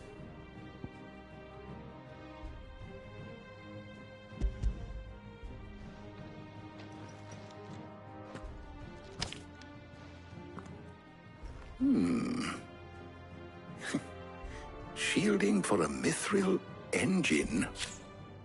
Whatever will that girl think of next? And what are these notes around the edges? She has some specific requirements for the materials. The shielding needs to be able to resist extreme heat on the inside, and yet remain cool enough on the outside not to set the ship alight, while also being light enough not to sink it. As you can imagine, she's struggling to find anything that meets her needs. I see. I wondered if you might know of a solution, or if you might be able to search the records for one. Perhaps it is not a different material she requires, but a different approach. What do you mean? Consider the lake we have made our home. Its blighted waters eat away far more quickly than fresh water or even brine, at timber and steel alike. And yet, we have made a home here from those very materials nonetheless. We have. But Bardolph must varnish every board twice over to keep it from rotting. And Obelus complains that without a constant supply of... pitch. I see. Early Gregorian histories speak of a preparation known as moon dew. It is said to be able to resist even the most ferocious flames. Before the dragoons tamed the worms and wyverns of the realm, nobles would daub their castle walls with it in order to guard against dragonfire. So if we could recreate it... It might be applied to some material or other in order to provide the protection Mid requires. As to how best to apply it and to what material, perhaps Bardolph and Obelus might be of assistance. I shall speak to them and see what wisdom they might have to offer. If you would be so kind as to procure the necessary ingredients, I shall discuss the specifics of how it might be most effectively put to use with our two friends. The knowledge of the past may yet prove useful to we of the modern era. Thank you, Hippocrates. And since you're asking others to help you, perhaps I should too.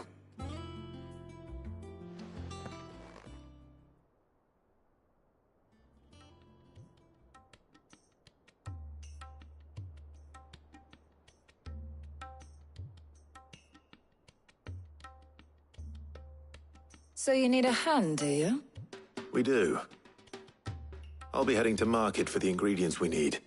I could do with some help. And some company, too. The other can assist me in researching how best to prepare the shielding itself. Can we count on your aid? Always. Well, if Jill's game. Thank you. I am sure either of these fine young minds would prove indispensable in my research. I leave the decision as to who will go with whom in your capable hands, Clive.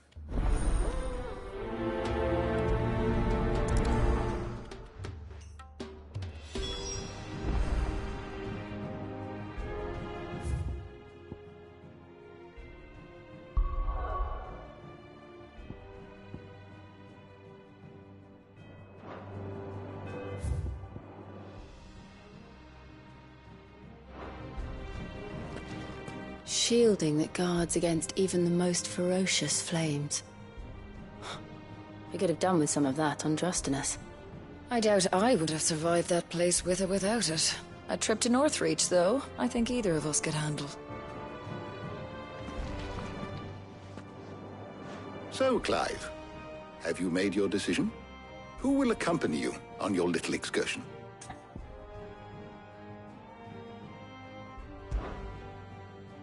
Very well. So then, what do we need to find? I have taken the liberty of preparing a list. Here. White chocobo eggs. Pepio nuts. Are you sure this list is right? Everything on here seems very edible. I would have thought the ingredients would be a little more exotic. Though these items may seem mundane, they have potent effects that are rarely exploited, effects for which they were once highly prized. So much so, in fact, that they were harvested almost to extinction, hence moon dews having fallen from favor. Now, of course, they can be obtained with ease. You should be able to find everything you need at the market in Northreach. Is that so? I've been meaning to visit Northreach anyway. I'll set out now. Join me there when you're ready. I will. Until then. You two enjoy yourselves. You too, Talia.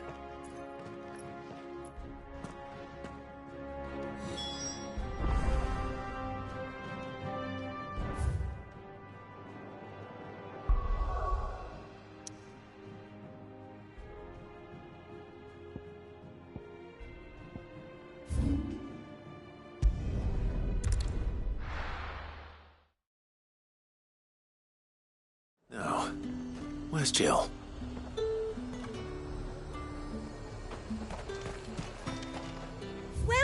Welcome.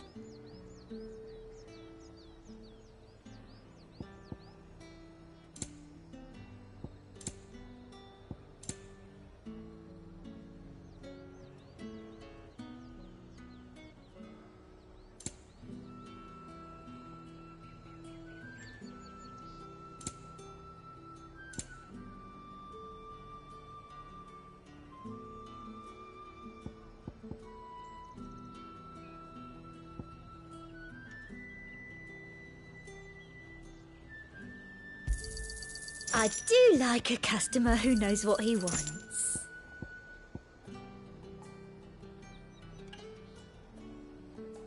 I'll be here if you need me. Keep them pilchards nice and chilled. I won't have you.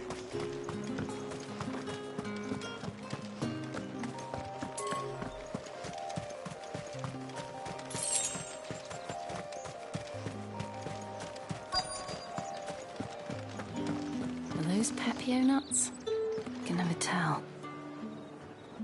How goes the hunt for ingredients? I've only just started. I'm sure everything we need is somewhere amongst all these stalls, though. Why don't we split up and see? We'll take a couple of ingredients each. All right. What am I looking for? How about you look for the Pepio nuts and some garlic? I'll find the other things we need. We can meet by the gate when we're finished.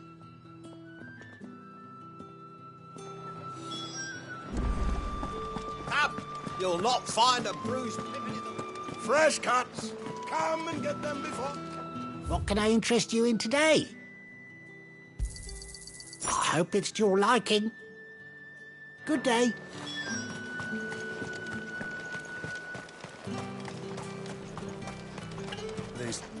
Oi, don't touch anything.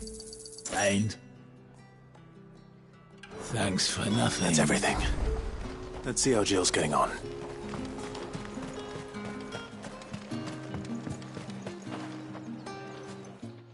Did you find everything?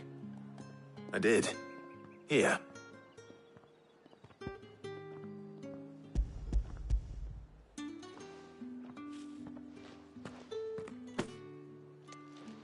Garlic and Pepio nuts. Perfect. Now all that remains is for Harpocrates to somehow turn all this into what Mid needs to keep her engine cool.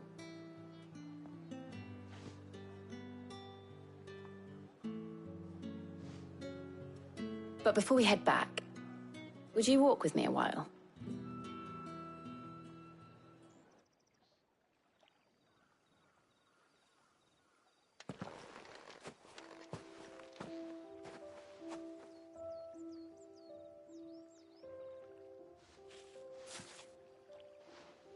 Thank you for asking me to help you today. It makes a nice change. It does. It's good to get away from all the battle and bloodshed for once. Just being here reminds me of when we were children. Do you remember? Walking down Market Street in Rosalith, taking in the sights and smells. How could I forget? What with Torgal's antics.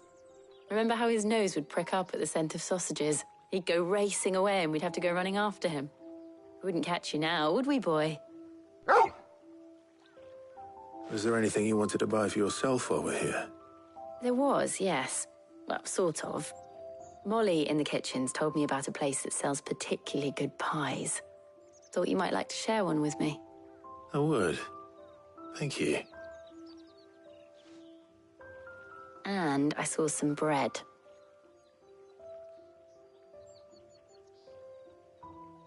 Big white cobs like the baker back in Rosalith used to make. What do you think? I thought we might get some soup to dip it in. But then I tried a slice of the butcher's dry-cured ham and it was just... oh. You all right? Sorry. It's just... you're right. I really do feel like a child again being here with you.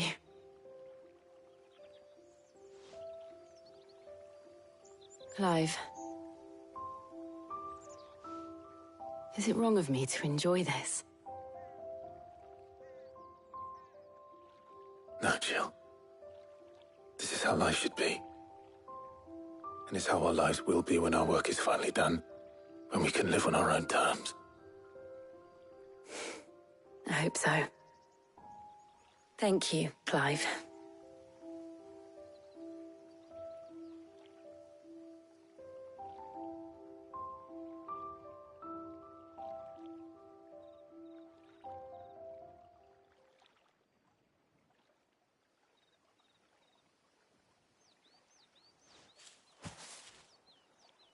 Well, I suppose we better be getting back.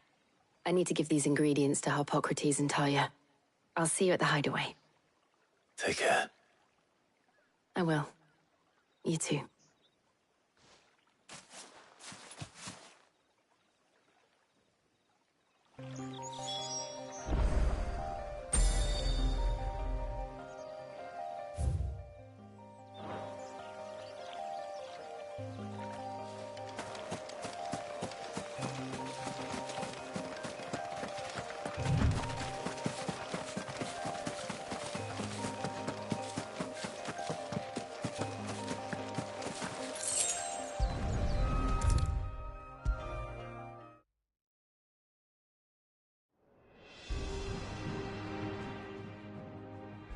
How's work on the shielding progressing, Harpocrates? Well, very well indeed. And thanks in no small part to your kind assistance. I was just explaining to Talia how we might best go about preparing the Moondew. And now that we have all the ingredients, we may begin. You can count on me. I've mixed more than a few mysterious concoctions in my time. I'm sure you have. What about the shielding itself? Work is underway, under the watchful eyes of Bardolph and Obolus. Apparently, it'll be ready soon. Thank you. All of you. Right then. Jill, would you join me in the infirmary? Many hands make light work and all that. Of course.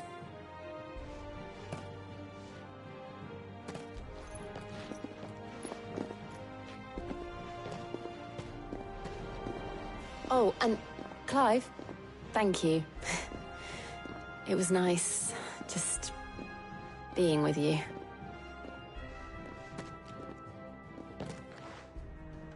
It appears our work here is almost at an end. A shame. I was enjoying playing the man of action for once. When both the shielding and the Moondew are ready, it will merely be a matter of applying the one to the other. Followed by a rigorous process of testing and retesting, of course. Perhaps someone ought to warn young Mid of that. Leave it to me. Thank you, Harpocrates.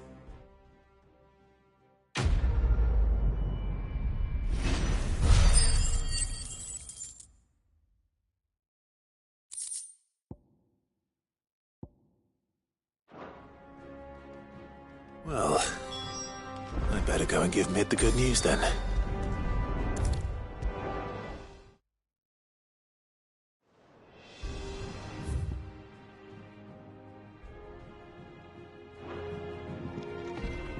Sorry to keep you waiting, Mid. But you'll be pleased to know that work on the shielding is underway. You found something for it? In a manner of speaking, Hippocrates knew of a substance that's highly resistant to heat. A coating that should provide the protection you need. He's supervising the construction and testing of the shielding as we speak. Brilliant! I knew you wouldn't let me down. Don't thank me. I'm just the errand boy. Right then, better start working out how to bolt all these bits together. To the Black Hammer!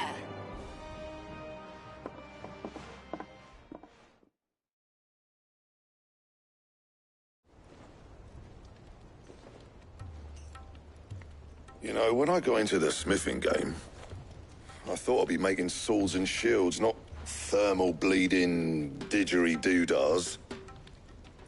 Displacement stacks. Same difference. Whatever you call it, I ain't putting it together in here. It's cramped enough as it is. Let's take this outside.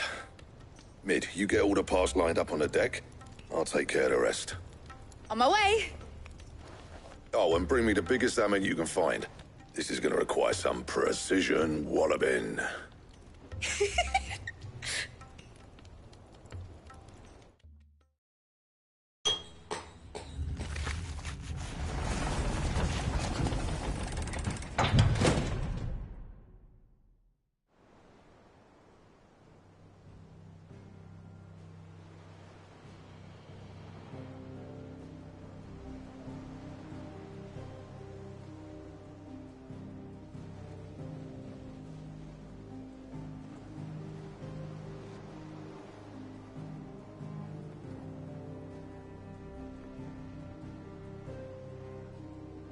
It's finished! It's finally finished!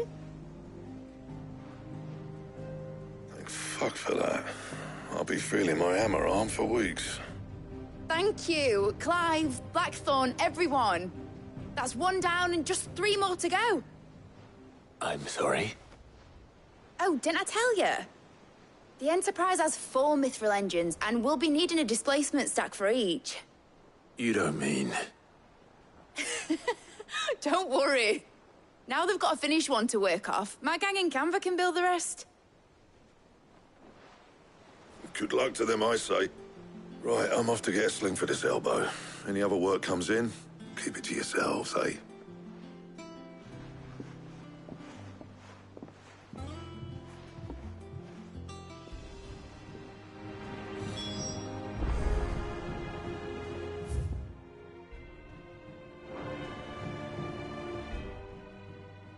What's the matter? Nothing. Just daydreaming. Thinking about the Enterprise sailing off over the horizon to shores unknown. Searching for a land untouched by the Blight. Just like me and my dad planned. So if the worst came to the worst and every scrap of soil in the Twins turned black, we might still have a chance. That's what she was meant to be. You see, one last chance just in case we needed it. But now she's so close to being finished, I've realized I don't want her to be that. I don't want her to be just a lifeboat for us to cling to if things get desperate. I want people to sail aboard her by choice, not from the lack of it. In a world where we're not just trying to survive, but where we can actually live. I'm working on that. And I'll do everything I can to get you what you want. Don't you always? All right. My mind's made up. As soon as the Enterprise is fit to sail, I'm putting her under your command. Sod our plans, I'm trusting in yours. Are you sure about this? Something tells me it's what my dad would have wanted. He'd be proud of you. You were gonna visit his grave, weren't you? I was. And you can come too now that your little project is finished. Right. There's just one thing I need to finish up first. Won't be a mo. All right. I'll let Otto know you're coming. Meet us in the mess when you're ready. Aye, aye, Captain.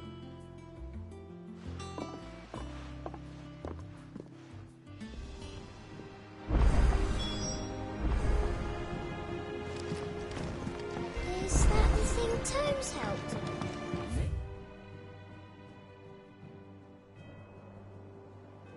Told me she was broken.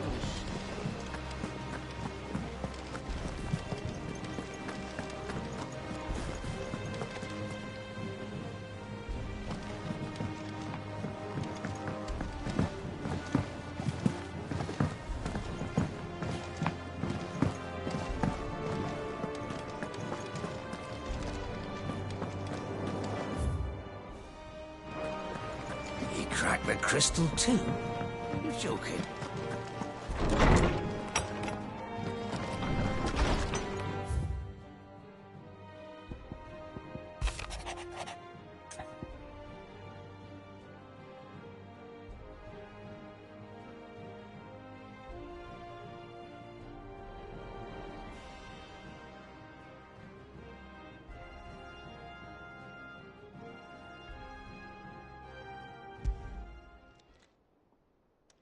Hopefully it's nothing. But I should speak to Blackthorn just in case.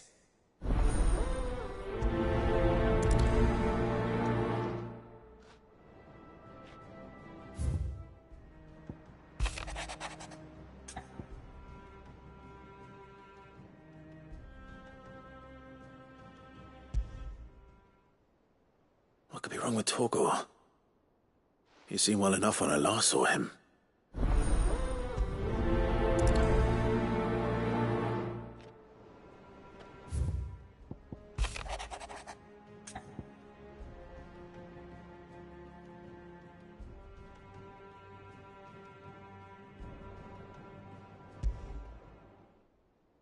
Trouble with the ledgers. Shouldn't he be asking Otto for help?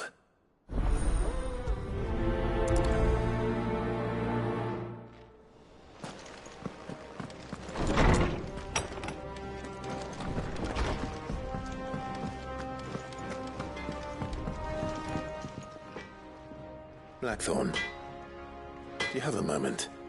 Not really, no. This won't take long. I just wanted to ask how you're getting on. August was worried about you, that you might still be doubting your craft, even after learning the trick of that cuirass. Is there something else weighing on your mind? Perhaps sharing your thoughts might help. That bastard's like a dog with a bone. Still, you got a keen eye, I'll give him that. He's just, well, Karen showed me something. Something I've never seen before. And that was? A sword. An odd-looking thing with a single-edged blade. The metal itself wasn't anything to write home about, but fuck me. The edge on it. You could slice a man clean in two with a weapon like that, and he'd be halfway home before he even realised he'd been cut. So that's what's troubling you? Nah. Not troubling me exactly. More distracting. Can't stop thinking, how do you get an edge that sharp? It's driving me mad. And if you knew how to do it, we could arm the curse breakers with even better blades. That's about the size of it, yeah. I'll see what I can find out. Sharper swords are always welcome. And we can't have our master blacksmith being distracted. You're a soft touch, you know that. But I can't say I'm not grateful for it. Good luck, eh? Thank you. Let's see what Karen knows about this sword.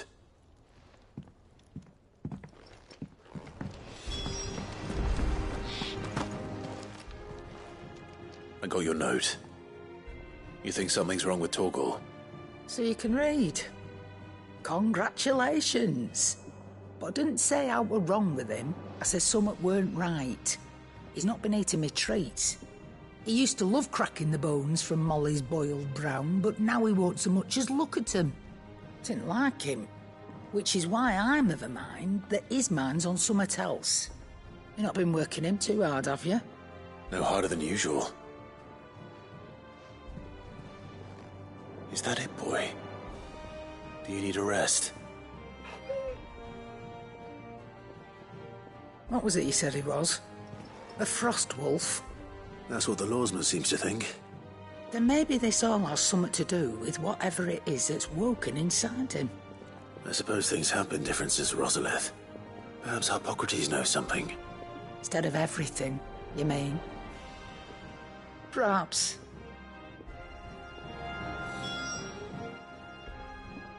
You're looking well, Karen. What do you want? Out with it.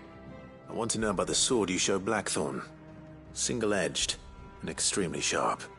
Running around after him again, are you? I suppose I am, yes. But I need to help him find out how to work an edge like that. It's driving him to distraction. Little wonder, I suppose. There's not many like that make it as far as the twins, and those that do go straight into private collections. Which made it nice and easy finding a buyer. Can you tell me who bought it? Where is it now? You think I tell people who my clients are? Suppose you're not likely to go nicking him off me, are you now?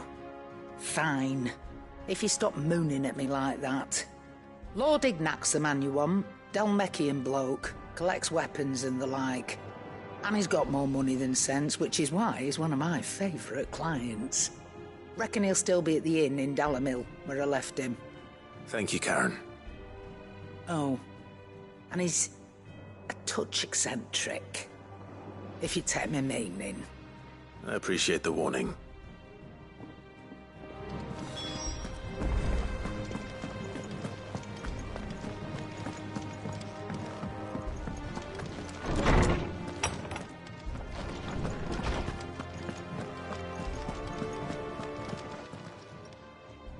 Lawsman, I need to ask you about Torgal. Something's not right with him. He isn't ill, is he? I don't think so. But according to Lady Karen, he seems to have lost his appetite, which is certainly a new development. She says he's hardly been touching his bones of late, and she believes it may have something to do with what happened at Rosalith Castle. I rather think she might be right, though not about his appetite. All canids are instinctively inclined to crack open bones for the rich marrow that resides within, and I see no reason why a frost wolf should be any different. Accordingly, I suspect it is not a lack of appetite that afflicts Torgal, but a surfeit of it.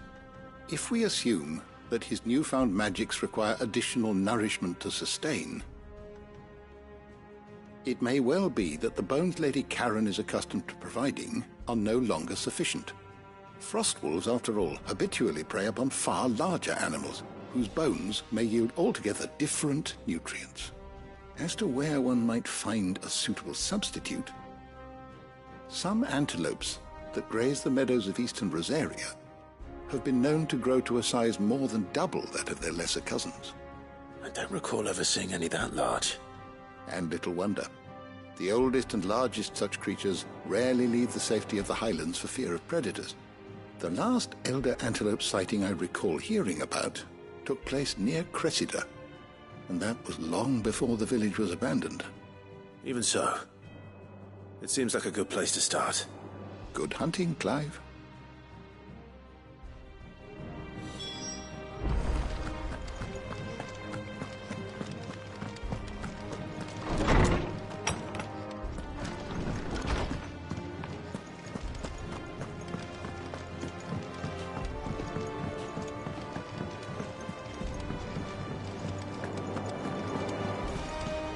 Is that the thing Tomes helped to do? Mid told me she was building a ship.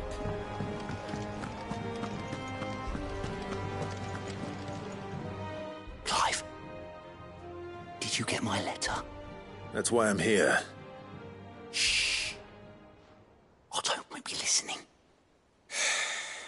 Is this better? A little. Listen. I've some bad news. It turns out the hideaway may be slightly behind in its payment to certain lenders, and it may be my fault. But I swear to the goddess, I thought I had the numbers square. Sadly, that square turned out to be more of a circle. 0, you might say.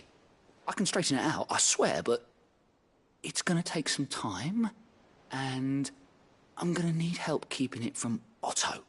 Bit late for that, I'd say. There you are! What a surprise! So let me get this straight. You forget to pay our lenders what they're due, and instead of coming straight to me, you get Clive to come to you. And I hope he'll dig you out of the hole you've dug for yourself. Clive, the man in charge of the place you've been cheerfully trying to bankrupt. And you thought this was a cunning plan. Why? Well, who needs paying? Oh, just Martha. And the dame. And, well, Lady Karen.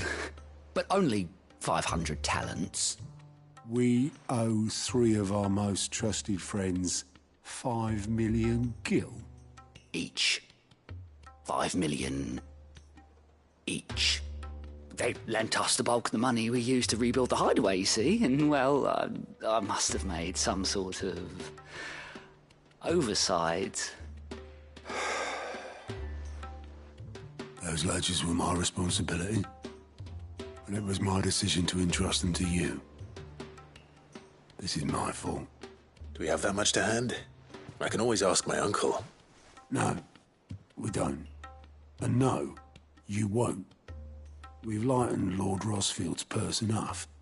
After the king's ransom we had off him, he deserves better than to see our begging bowl. Besides, we'll need to learn to stand on our own if we're gonna make this work. All right. But that doesn't mean you have to shoulder the burden yourself. Is there anything I can do to help? There might be. How'd you fancy taking these to Martha and the dame? Rocks. Rocks, he says. Worth 1,000 talents apiece, these are. A little something Sid and I set aside for when times got lean. And I reckon 15 million in overdue debt probably qualifies. I just hope our associates' eyes are a bit more discerning than yours. I'm sure there will be. Should be me making the rounds, really. But you know how it is with this place. Orders to bark, arses to wipe, and all that. I know. Which is why I don't mind going in your place. Go. Do you know why I only gave Master Clive here 2 star rubies? Because you'd rather Lady Karen killed me. Because I'd rather Lady Karen killed you. Yes. Well, I suppose this is goodbye then. Don't worry. I'm sure Karen will understand. Really? Do you think so? No, I don't.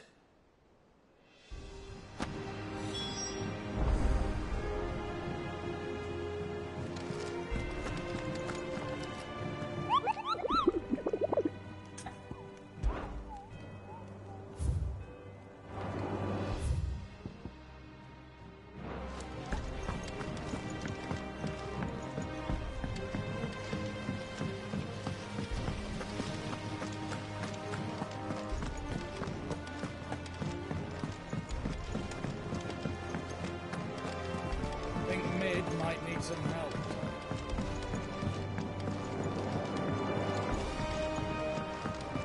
Well, here, Sid. Reckon you might be just the man to help me out of a bit of bother, if you've a mind to. Let's hear it. Well, it's about this alembic the chief's got me making. Lovely bit of kit it is. Bung in a solution you want splitting, and it will separate it out, just like that. Problem is, it won't always get rid of all the impurities. And with some of the stuff we need it for, that ain't good enough. Which is why I've been looking for something to filter the liquid we'll be cooking off.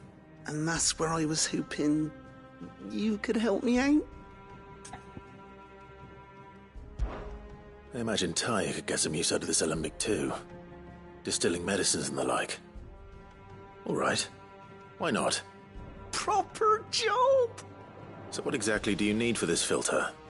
Nothing but bomb ash'll do, says the chief. Gave me a sample she'd obtained from the university stores. Couldn't believe my eyes. You pour the blackest blight water through it, and it comes out clear as a mountain stream. So, I did a bit of reading about where I might be able to get hold of some. And do you know what I found now? It's only the blimmin' bones of a bomb king. They leave them behind when they die, see? I take it that's where I come in. If you wouldn't mind. I saw a billet on the hunt board for one just the other day. Would have gone myself, but, well, fighting dirty great balls of flame ain't exactly my forte. You, on the other hand... All right. I'll see what I can do. Thank you kindly. And good hunting, eh?